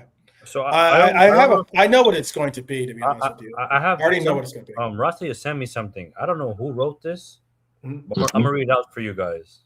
Okay. So apparently these are Mo Salah's words. Oh, I think I already read it. Oh yeah. He's probably reading it off of my. He probably got it from. I posted it on my Twitter. I've read all the stuff. I've read all of it. I've heard it all. Yeah. Like this sounds very like I don't want to be rude, but it sounds very childish to me. It is. Agreed. It is. Very like all I've been hearing, and this is he's done great for us, right? And it sounds Balotelli. It sounds like Mario Balotelli. You might as well just pull up his shirt and say, "Why always me?" It sounds very weird to me because he doesn't conduct himself this way. Yeah, he seems like a leader, you know. Like he's. It's like okay, so he said, "I can't believe it. I'm very disappointed. I've done so much for this club. Everyone's seen what I've done over the years, especially last season. To be on the bench, I don't know why. What do you mean? Like he's talking about having credit in the bank. Yeah, because he's talking about last year, and now he's like, everyone's seen it. I've done it for years. You're not doing it this season though. No, but that's so weird because it's in business or any type of thing aspect of life, it's not what you've done for me, it's what you can do for me. It's a cruel world. Took the words out of my mouth, Chris. Took the words right out of my mouth. You know what I mean? It's not what you've done for me. Yeah. You know? So anyway, I feel like the club is throwing me under the bus. That's how I feel. Okay. I said many times before, I have a good relationship with the manager. Suddenly, we don't have a relationship. I don't know why. Mm-hmm. It's not acceptable to me, to be honest. I don't know why it's always happens to me. What always happens to you? Like what's going on here? What always happens to you is people take your side or to come to your defense. What always happens to you is often, and rightfully so, sometimes or more times than not, so people give the praises to Mohamed Salah. Criticism. What I mean, he said, I don't think I'm the problem. I called my mother yesterday, which I don't know how the hell that came out, but I know. I don't know where that came from. That was a You weird did It it. was one. like probably moaning, probably you having a didn't moan. know I was going to start today. I knew that. I said, come to the Brighton game. It doesn't matter if I play or not. I'm going to enjoy it. We'll see what happens. In Whoa, my me. mind, I'm going to enjoy it anyway because I don't know what's going to happen. Anyway, the game will be at Anfield, so this will be my goodbye before I go to AFCON. All right, I don't believe I don't believe this message because it's like it sounds very. I'm the victim. Help me. That's why I thought it was. That's Support why I me. thought it was AI Like deepfake. I'm thinking it's AI it's a lot deepfake. of me. It's got to be. It's Yes, like yeah. So yeah. Look again. That's why I kept talking about. I know people have been taken, and rightfully so. At this point, and say rightfully so against some of the leadership that you've seen from our team and the core members of our team that are supposed to be the leadership group. Ali's been hurt for the majority of the season, so there's only so much leadership you're going to get out of Ali. Robbo's in a subordinate role now, playing off the bench. As the vice captain, you only get so much leadership opportunities for him to show on the pitch. And if anything, you know what? It's shown. It's a message this coach has shown by saying, Robbo, we get that you have done exactly. It's very similar. Robbo could say the exact quotes you just said earlier in that thing. Robbo's been sitting on the bench this season. Robbo could come out and say, I can't believe it. I'm very disappointed. I've done so much for this club. That quote could be Robbo's quote. Yeah. He's got a player playing in front of him that doesn't necessarily deserve to play with the level of quality of play he's putting out there in Kirkes. He's got a player playing in front of him who possibly shouldn't be playing in front of him. And he can make this statement, but have you heard Robbo complain once? Have you ever heard Robbo come out and say and say, "Woe is me"? Why is it always I'm the issue and problem? He sees Rasta Crab's tweets probably. I'm just joking with him. Rasta's talking hella shit, man. He's talking about at the end of the day, I gotta go. I'll choose my club agent. Man, Rasta wants to sell Mo in January, man. What are you talking about, man? Rasta's an emotional roller coaster. That's what I'm saying. Yeah. I was talking about Crab in his comments about Robbo, but Robbo's this guy sometimes. Anyway, sometimes. But anyway, Rasta Crab's probably on the side being like, why am I catching strays? What the heck's that all about? No, we're playing with you, Rasta Crab. No, it could be a statement, though. And why I'm bringing a lot of this up is because there has been nothing but praise for Salah often. If anything, majority of us Liverpool Reds have gone above and beyond trying to preach about how Salah is underappreciated by a good number of the outside media, the pundits, people outside of the Reds family. Often that's the case. We take a lot of the burden on our own shoulders by trying to step it up and speak on bringing the Henry versus Salah conversation and things such as that. We're the ones doing those things. We're trying to carry the water for him, for those situations. But for you to go as far as to say, "Why always me?" Look, you are not Super Mario. Whoops. Okay, I'll get you. Well, I'll wait till you get it set. I'll bring you back on camera. Okay, I just want to make sure my comments got your camera falling off its ledges. But the day we had, yeah. But Norm is saying this. Sorry, but at our club, the manager is king. Now, if we were winning like last season and Salah was not being picked, we would be backing our manager. Because we're not winning, it's easy to blame Slot. Norm is saying he backs the manager, and this Slot has let our club down. At this point, I think it's a very bad look, right? And what decision does the club make? Because right now the ball's on FSG right now. The ball's on Michael Edwards. The ball's on their court right now. So now, throughout the whole season, they've been saying we support Slot. We're going to back him. correct? If right, I'm assuming so because he's still on the job. If they sack him now, it's just gonna the media's gonna eat it up and say, "Oh well, Salah spoke out. They want Salah, yes, Salah got sacked. Is basically you know how the English media is they're gonna sell the hell out of the story and shit." Mm-hmm.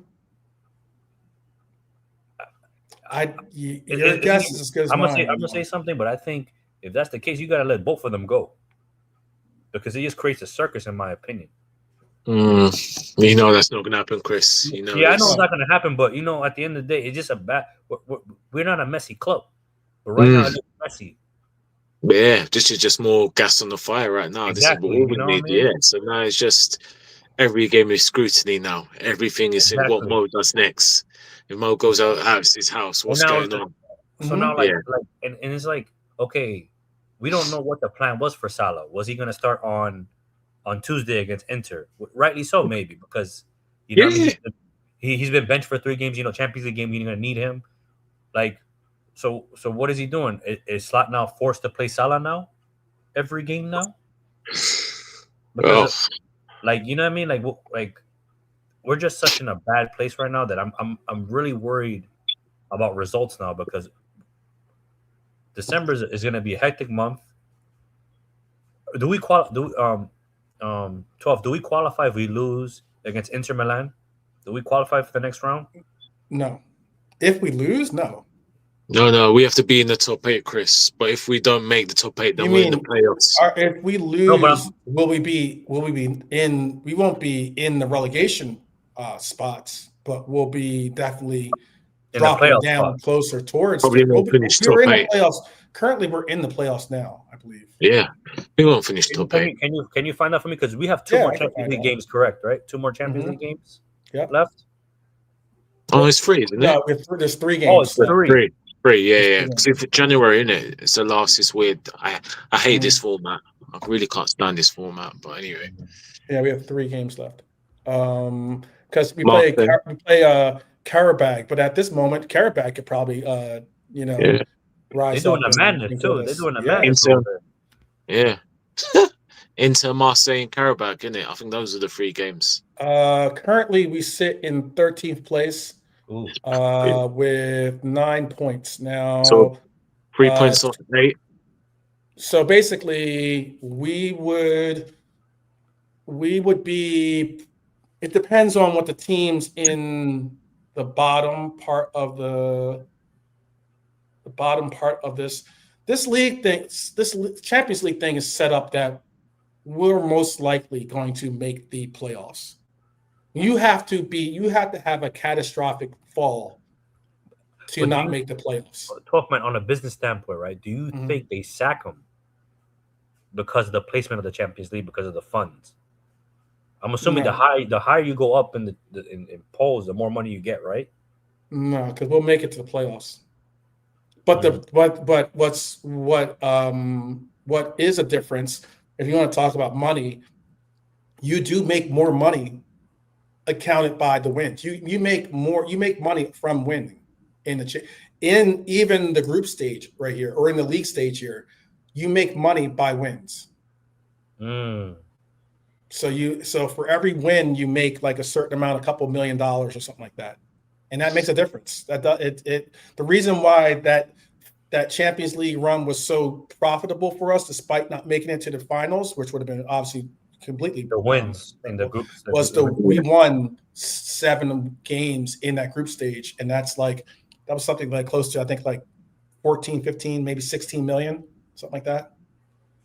I just don't get them because we love to sit there and say, oh, they're advanced, they're into statistical stuff, they're good in the books, but it's like at the course we're going, we're not making top 5. We don't qualify for the Champions League next year. As bad as we are, that is embarrassing. We are 2 points off the top 4. You see that record right there. That record. We've lost that many games. We've done that poorly in the last 10 games, and we currently sit 1 point off 5th place, 2 points off of 4th place. Crazy, isn't it? That's how congested the table is. Yep. And we are One win. If we'd won today, we would have been in 5th place. Yeah. Well, they both with it. Yep. Mm. That's how ugly it is right now. We're about 3 minutes away, I think, right? Or Oh, I think we're 3 this minutes breaking- from this breaking news that's going to be posted. from whom? I wonder what that is. From I believe, honestly, if I was going to speculate, I believe, because he's already spoken about it before, they already had an emergency meeting before this. Apparently I think what he's going to announce is there's going to be another emergency meeting that they're going to bring Arnie in to speak on the future of his future with the club. I don't think that they're going to sack him. I don't think it's going to be a sack alert or something like that. This is just my perspective. I'm not an ITK, but I just think that they're. Who's going to break the story, though? In the killer. Yeah. Yep. Yeah, he's always been. He's been some. I'm not really been a on fan. point. I know. He's been on point the last year. Before that, he tried a whole bunch of nonsense. Yeah. No, it's a collaboration, Chris, with other people. It's not one person. Oh. It's definitely one person. Yeah, Oh. it's a collaboration. Yeah. Believe me. It's definitely not K-Mac. That's for sure. Right. Okay. Kill it. Usherman. Just ask Norman in the chat, Chris. Don't worry about it. But like I said, a lot of them, man. Yeah. But look, Go ahead. I'm sorry. No, I was gonna say, like, all I said with Slot is, and again, me and Rasta Crab had a disagreement the other day. He didn't like what I said. All I said is, like, listen, his tactics, his weird press conferences, even the one he done after the game was, my God, I had my hand in the head. Some of the stuff we've seen, we were positive. We played positive. Positive? Huh? What?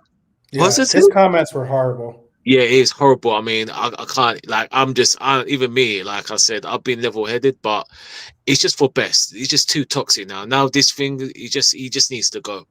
He just needs to go. But what I won't have is people, and again, on one of the streams, I think JK showed me, who is it? Whose stream was it? Was it Jamie Phillips? But these men saying, "Oh, go back to your own country," and he's just as worse as Tony Blair, and all this propaganda. And that is taking it way personal.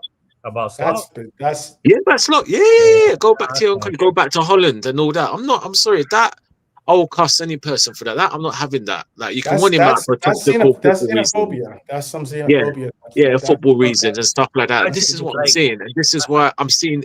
Sorry, Chris. Oh no, go. I'll just end quickly. And this is what I'm seeing with the Liverpool fan base online, and I'm seeing it in a lot of. I don't watch a lot of the Liverpool streams because a lot of them for me are clickbaiting, wanting to get money, quick reach schemes for me, to be honest. And even some of the fan base, they're becoming the new Arsenal. The majority, not all, but big up everyone in the chat who agree, disagree, but becoming the new Arsenal. It's embarrassing, and I just feel embarrassed as a Liverpool fan, if I'm honest, to be fair.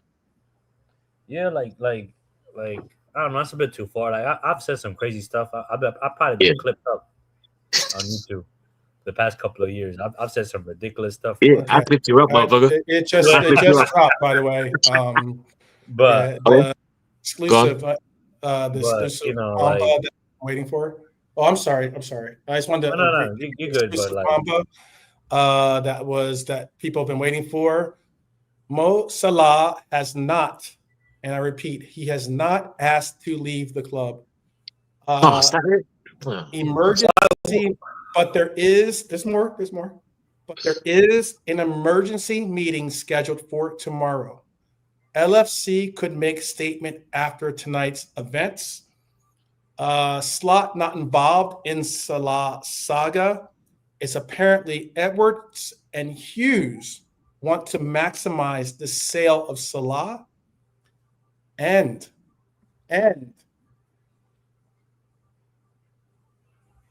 Stevie G is ready to step in as interim manager. Yeah, Stevie G. All right, Hey, come on, Isaac. so I'm gonna talk Lovely, about Chris. different points that you just brought up. So first point, he's not requesting a transfer or a trade. Why No. would he? He's on 400 something thousand pounds a week. I know. I've Why would he? 400,000 reasons why I wouldn't ask for a Like, trade. you know what I mean? So Yeah. that's silly. The second one, what was it? What was the second point? The emergency meeting. Emergency meeting. Okay, well, that's just logical. I could have just told you that. Right. I could have told you that, and I'm not in the club. Like, logically, yeah, the results are not going good. There has to be a meeting in place. I could have told you that. All right. Now people are taking little shots at Yeah. me All right. now. What's the third point? The third point was Liverpool could make a statement after tonight's events. Well, obviously, it's the right thing to do. It's common sense. All right. Fourth point. Slot not included in the Salah saga, so he's not involved in the saga of what Salah is saying. Well, I don't understand that. I don't understand I don't that. get it. I think that I don't get it. That's. I mean, he called out Slot basically. Yeah. Yes.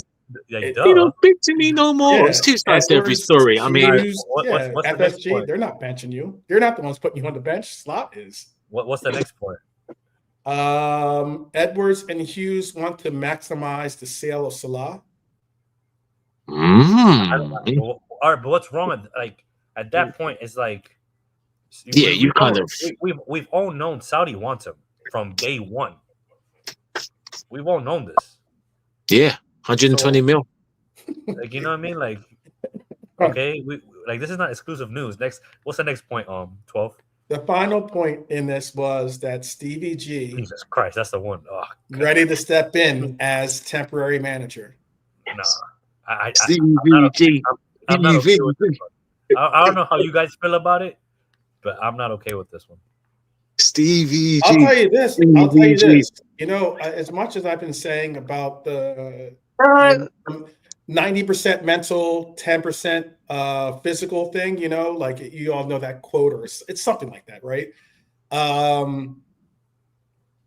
There's absolutely no way that Mohamed Salah is getting in Stevie G's face and being like, or knocking on Stevie G's door and getting in his face, or causing a fallout in front of Stevie G. True. Yeah, that's true. There's absolutely no way. He knows where Stevie G's legacy is with this club, and he knows his legacy is important to him with this club. For him to have that kind of fallout with a legend like Stevie G, it's not. There's going to be sides drawn, and chances are there's going to be more people that side with Stevie G than Mohamed Salah in that war, if he wants to make it the what was the Twilight team, the team whatever it was, the Team Vampire versus Team Werewolf. Team Jacob or Team Edward? Yeah. If it becomes something like that, if it becomes Team Stevie versus Team Muhammad, chances are there'll be more people on the Stevie G, just because of how incredible of a legend Stevie G is already established himself as. The only way I'll accept Stevie G if he brings a strong number two, someone that's tactically there. A good coach, yeah. Yeah, because I think in regards to motivation, especially in that aspect, I think he checks that box, right? Mm-hmm. But I think tactically, I don't think he's there yet. So, you know what? No, I hear this. Yeah. Sorry, go on, talk. You got No, you go. Go ahead. No, I said no. I hear you that, Chris. But because of the filler, and well, forget about Saudi. Saudi's a dead league anyway. Yeah. Regardless if you do good or not, because of the filler one, he's been tainted. But to be fair, at Rangers, he was good tactically. No, but this is directed. By the way, this is directed at the Hughes and at Slot comment too. By the way, because he did mention that in his. Out of those quotes, he did say something about this. He basically said that he was promised appearances. What a load of crap! That's a load of crap. I'm sorry, I'm with you. There's no play that's There's no play that's worth personal appearances. That's some BS. Come on, man. Yeah, come on, man. Yeah. Wow, Yeah. I didn't think Norm would go as far as to say, no way is Gerard good enough to manage us, and he never will be. Ouch. Fair enough. Those he's starting to say that. I just think as an interim, I know Quincy, you were like disgusted. I You had to know. come off screen. Listen, I just think right now, interim, I don't mind him as long as he ain't staying long term to the end of the But season. that's the thing I don't about it mind. is that I don't mind. it takes a special individual to know that you are only a placeholder, in the sense of it takes a special person to understand the fact that we need you to be our manager. To steady the ship. Yeah, to steady this ship, Yeah, to make sure I've no that problem we with can that. do this and do Bring that. him. But to recognize the fact that this is not your gig. We're just asking for you to hold it down for us until we can find that next manager to go forward. Apparently, I read another comment or read another article or blurb that talked about the fact that we've already targeted Luis Enrique as That's my being guy right there. our Yeah, next he's the manager one. that we're going to put Yeah, that's my guy right there. the emphasis on trying to coerce into becoming our Wait, 12 man. Are you telling me 12 man that we're gonna get Stevie G for temporary, and then the summer we're getting Luis Enrique? Sign me up. Yeah, Sign me up. Sign me up. yeah. You don't have to be sorry, by the way, Norm. To each his own with this. He says he thinks Yeah, no thinks problem, that Retro. No problem, yeah. Retro. Yeah, we all good here. We're all adults here, Retro. Don't worry about it. Yeah, Norm knows that. He knows we're having honest and we're having easy and honest conversations. Maybe difficult and honest conversations. Maybe not easy, but definitely difficult conversations. You know what I see happening too? You might not like it. Let's hear it. I'm gonna go far to the right. Oh no. Buckle up, people. Imagine the sporting directors and all that bringing Pep Linders back to be the coach. Okay. All right. That's not happening. Just imagine though. That's not happening. Just imagine though. I know. I'm trying not to. You know what I mean? Just He's picture already. it. He's made. Don't be his bed. surprised. Don't be surprised if he's on that list, man. He's already made his bed. That's. He possibly could have been, even with his sack from RB, he possibly could have been a consideration. He possibly would have been one of those names on the list. But once he became once he became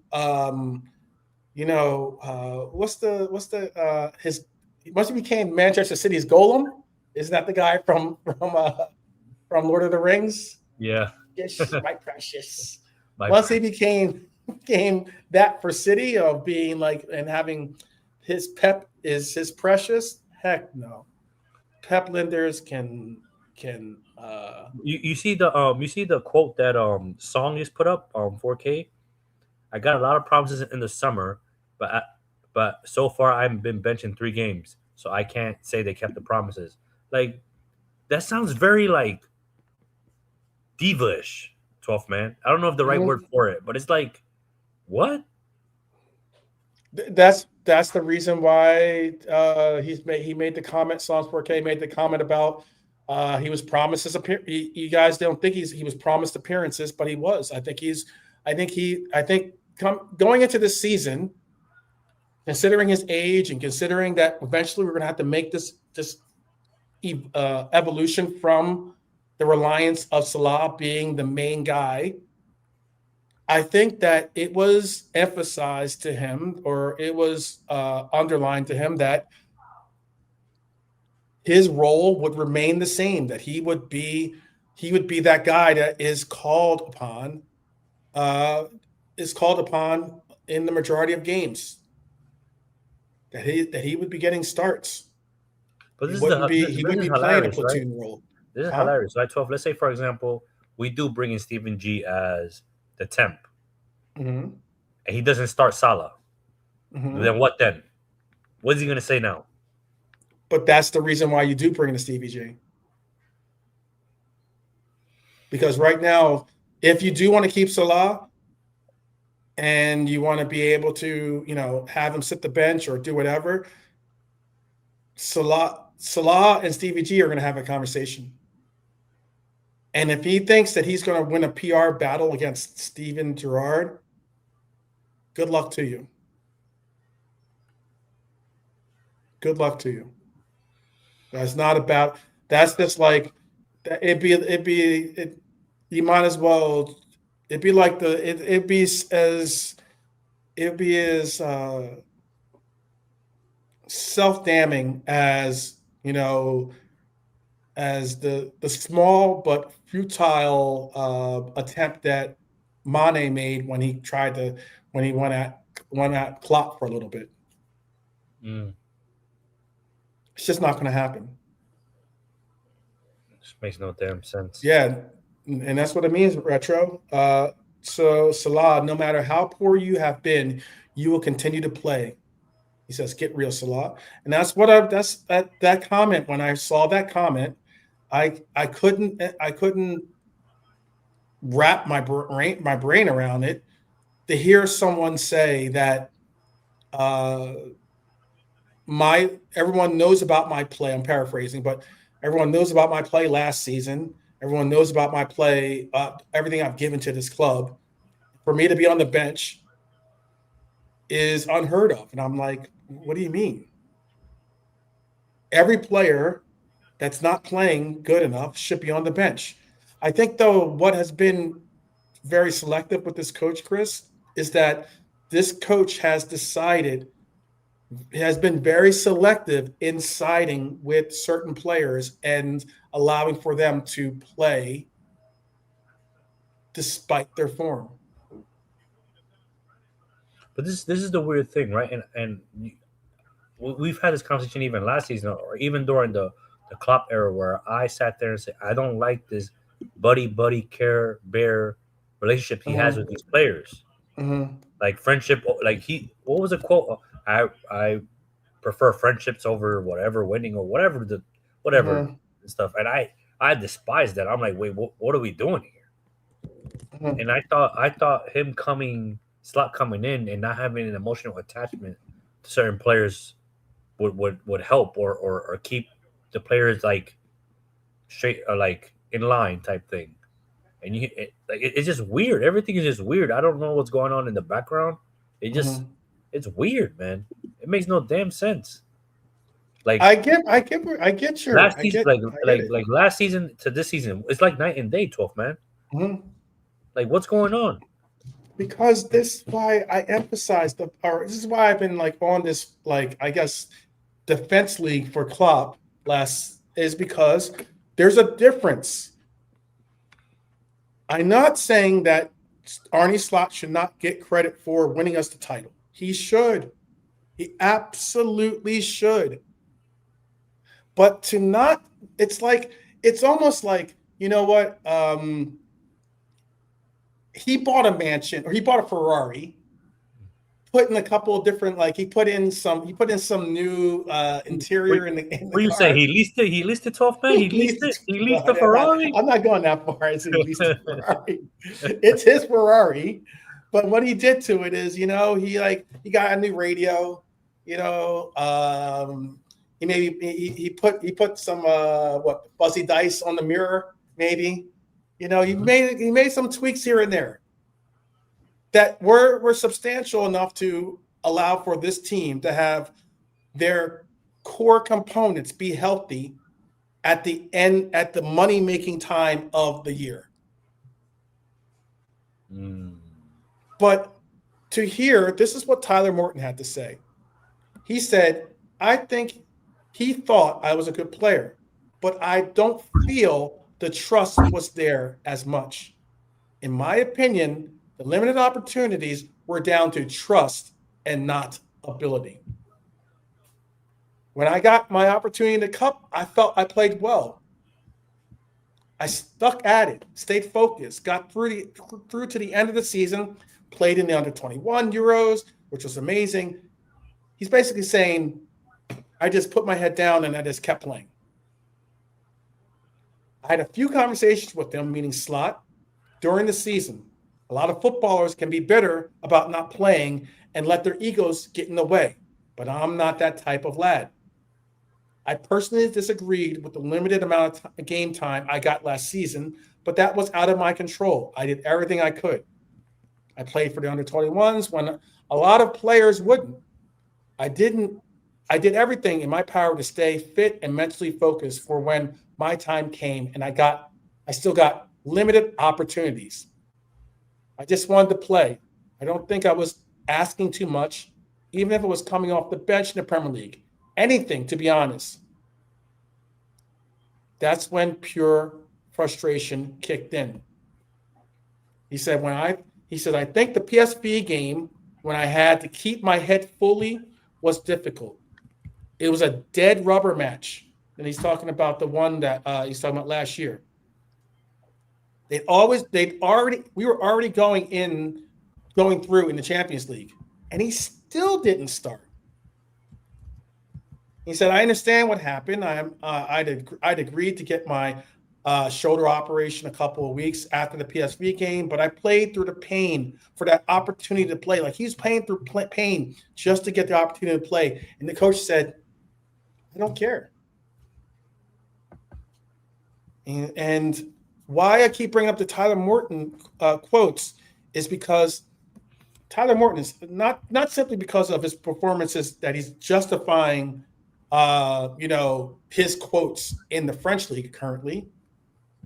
But why I am bringing up his quotes is because I said it to Drifty. He kind of like when I even made a super chat to make sure that they saw it. Like he kind of shrugged it off and said, "Oh, that's just Tyler Morton. He's you're talking about a player that might be a little butthurt about the fact that he's no longer with the team, or you can only take it with a grain of salt because he's not maybe he just didn't like the way he was treated by the coach." And I'm like, that's exactly what I'm trying to bring up. Tyler Morton doesn't like how he's being treated. Harvey Elliott's talked about how he didn't like how he was treated. Harvey Elliott, the player that's not being treated well at Villa and might have to come back to Liverpool. Do you think that's an ideal situation for Elliott to think about? Arne Slot, I said last season, after we went to Paris, we saw Nunez and Elliott both play their butts off, make a difference in the game, and win us that game. And their reward was return fixture bench. I can even go as far as Nunez won us the game against Southampton, that very next game, in a game we should have rotated. But because Arne Slot is so stubborn in his ways about the rotations of certain individuals, we're at where we're at. I give Arne Slot all the credit for keeping our team healthy. It's the reason why I keep hearing this quote, and Chris, you can tell me what you think about it, but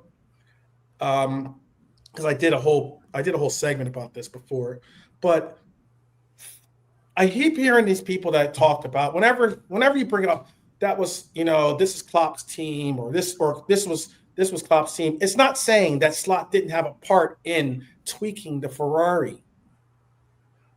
All I'm trying to bring out is that Klopp set the foundations for this team. The midfield that played so well, for all the people that wanted Edwards back and all the people that gave Klopp, oh, he's an idiot, and George, the GM that he brought in from Germany, all the people that gave him flack about bringing in the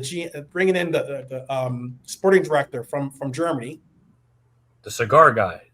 Yeah, that guy rebuilt, retooled our midfield. Endo, Szoboszlai, Gravenberg, McAllister, all appointments by him. All under the initiative of the direction of Jurgen Klopp.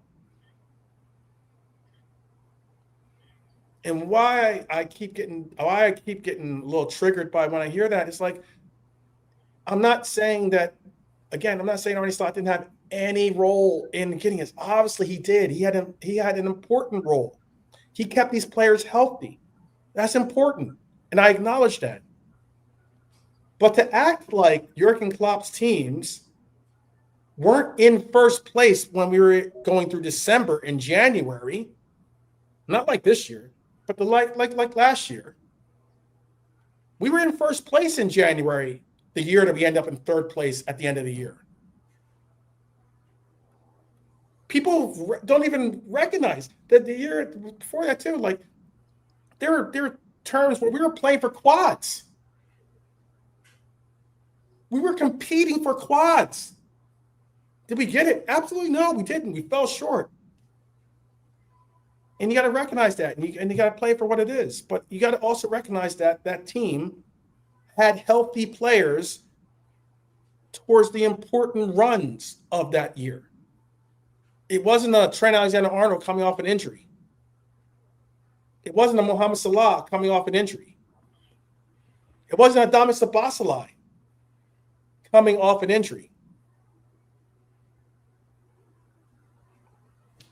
I'm able to say these things because Nolate's not here. If Nolate was here, he'd be going. He doesn't.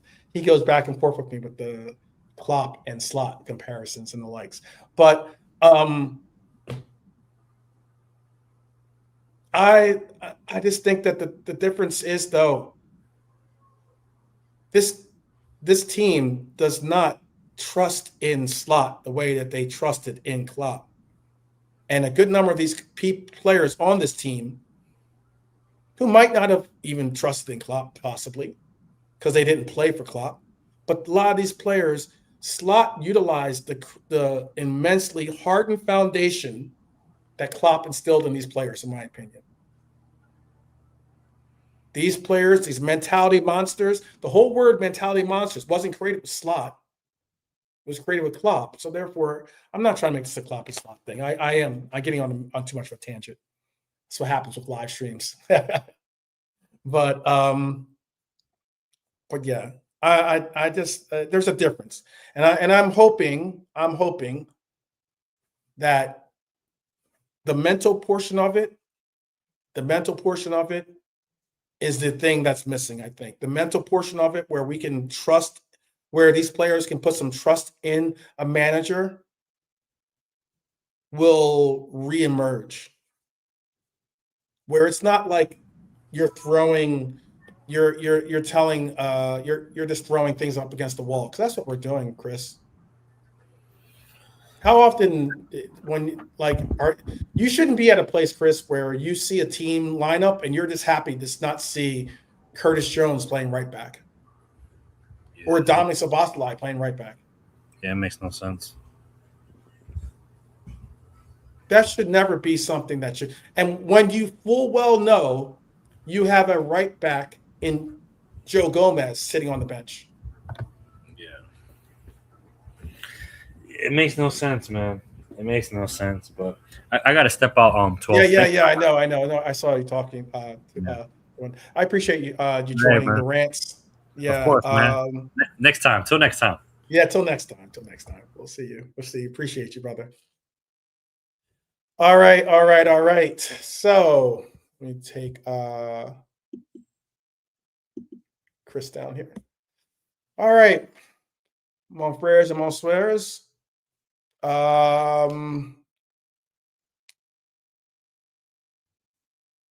don't know where we go from here. Or I do know where I don't know where we go from here, because the direction I would like to see us go is probably maybe too extreme.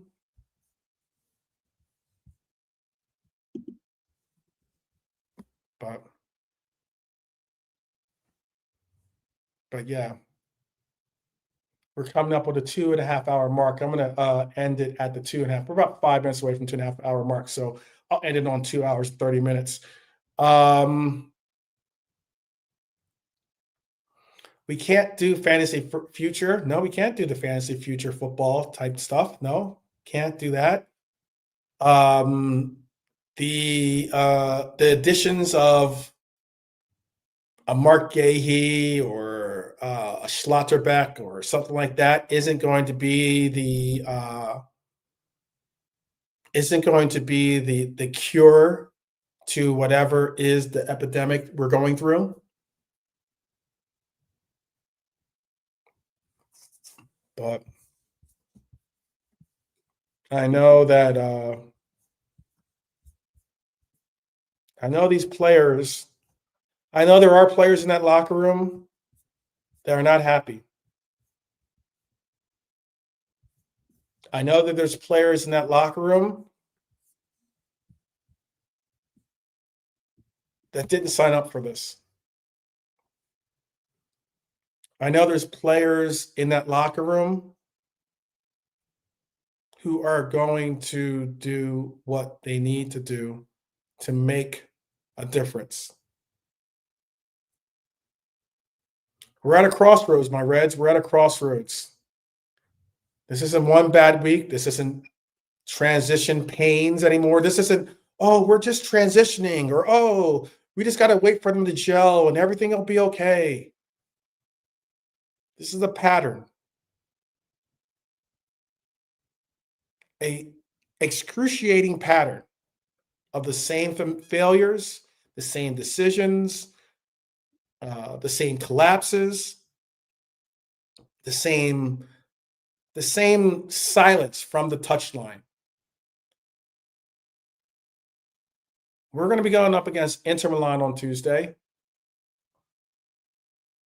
This club either finds its backbone, or guess what?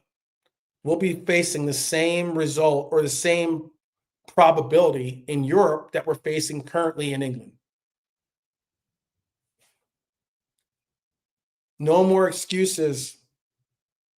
Artie, please stop insulting our intelligence. I know you want us to be positive. I'm one of the most positive people that you will meet when it comes to Liverpool. But you are insulting our intelligence by telling us, by trying to just point out the positives and not recognize that the plus minus is a incredible negative. There's no more patience for mediocrity. No more skipping out on the basics. No more lowering Liverpool's standards to meet or match, and I mean this, marginal managerial comfort zones. We are Liverpool Football Club. And this, what we're getting, is not acceptable. It is not good enough. It's not good enough. All right. Monday, I said I was going to do, I do have reviews or player ratings. I don't know if I'm definitely not doing that now. I'm ending the show, but we'll be back on Monday. Maybe we'll do some player reviews on Monday.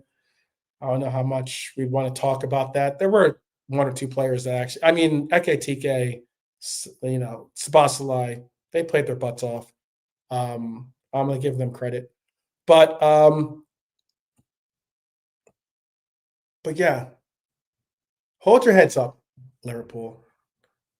If our players on the pitch don't want to walk or act like champions, that's on them. If our coach doesn't want to act like a champion and demand accountability, that's on him.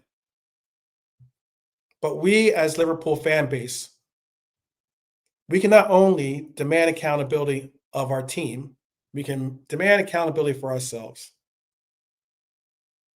And that means holding your head up.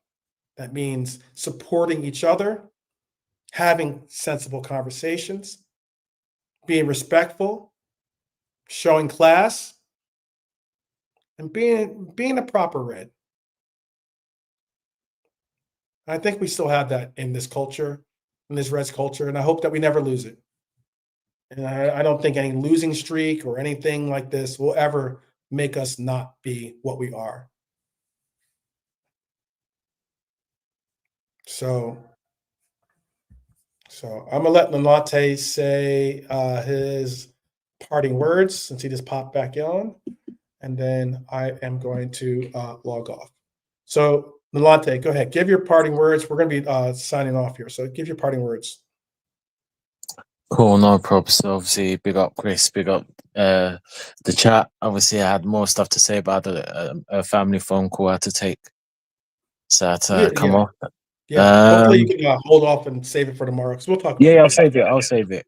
Oh God, probably one. Oh God, I won't, isn't it? Because of work. Oh, flipping heck. No, well, I'll probably do 2 shows tomorrow because I'm going to do a preview. I'm going to do a preview for the Champions League game, but we can do a review. So I'll do the preview and then I'll save the review for when you're available. Okay, we'll speak. Okay, no problem. All right. Yeah, because I didn't do I was going to do ratings for the players, but I didn't. Oh do that yes, of course. Yeah, not tonight. Yeah, because of everything that's gone on. It's been another trying day for us. Just unfortunately, the story of our season. Everyone has to be held accountable. Unfortunately, Mo has put gaslit in the fire. But look, believe me. So it just makes it 10 times worse. I mean, I'm just gonna put it like this. This year in May, I was in Liverpool at the parade with JK. It was raining. We have a fun day. I bumped into Callum and Matt, other people. The next day, you know, obviously because of the unfortunate circumstances with that idiot driver who's been charged, we were celebrating number 20. We're looking forward unexpectedly, my ad.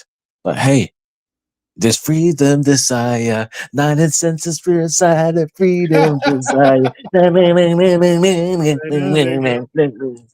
That was going on. But ladies and gentlemen, and then I managed to get back to London just by the scrap of time. Otherwise, I missed my big test I had the next day. So, but that was great times. That's only in May. And we are in the last month. And where are we? 450 million spent in the mud, in the dirt, as you like to say, 12. Not the mud, the dirt, quicksand, as you like to say, 12. Quicksand. Yeah, the quicksand. And unfortunately, he's one of our star men, star player, has come out with a bombshell to make things matters worse. And we drop points again.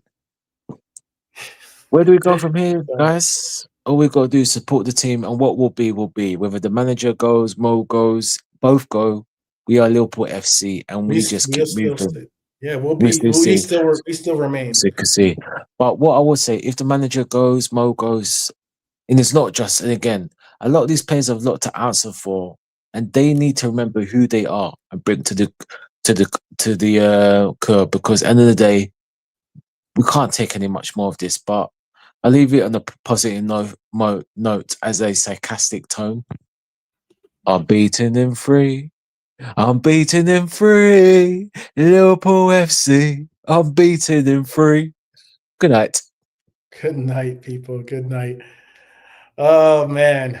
Like I said, I'll be rocking this jacket tonight. We lost, but guess what? I'm still red. So, keep your heads up. I know there's going to be plenty of banter out there to try to avoid, that you'll probably want to avoid or try to dodge or dip. But hey, I look at it as like, if you're scared, get a dog.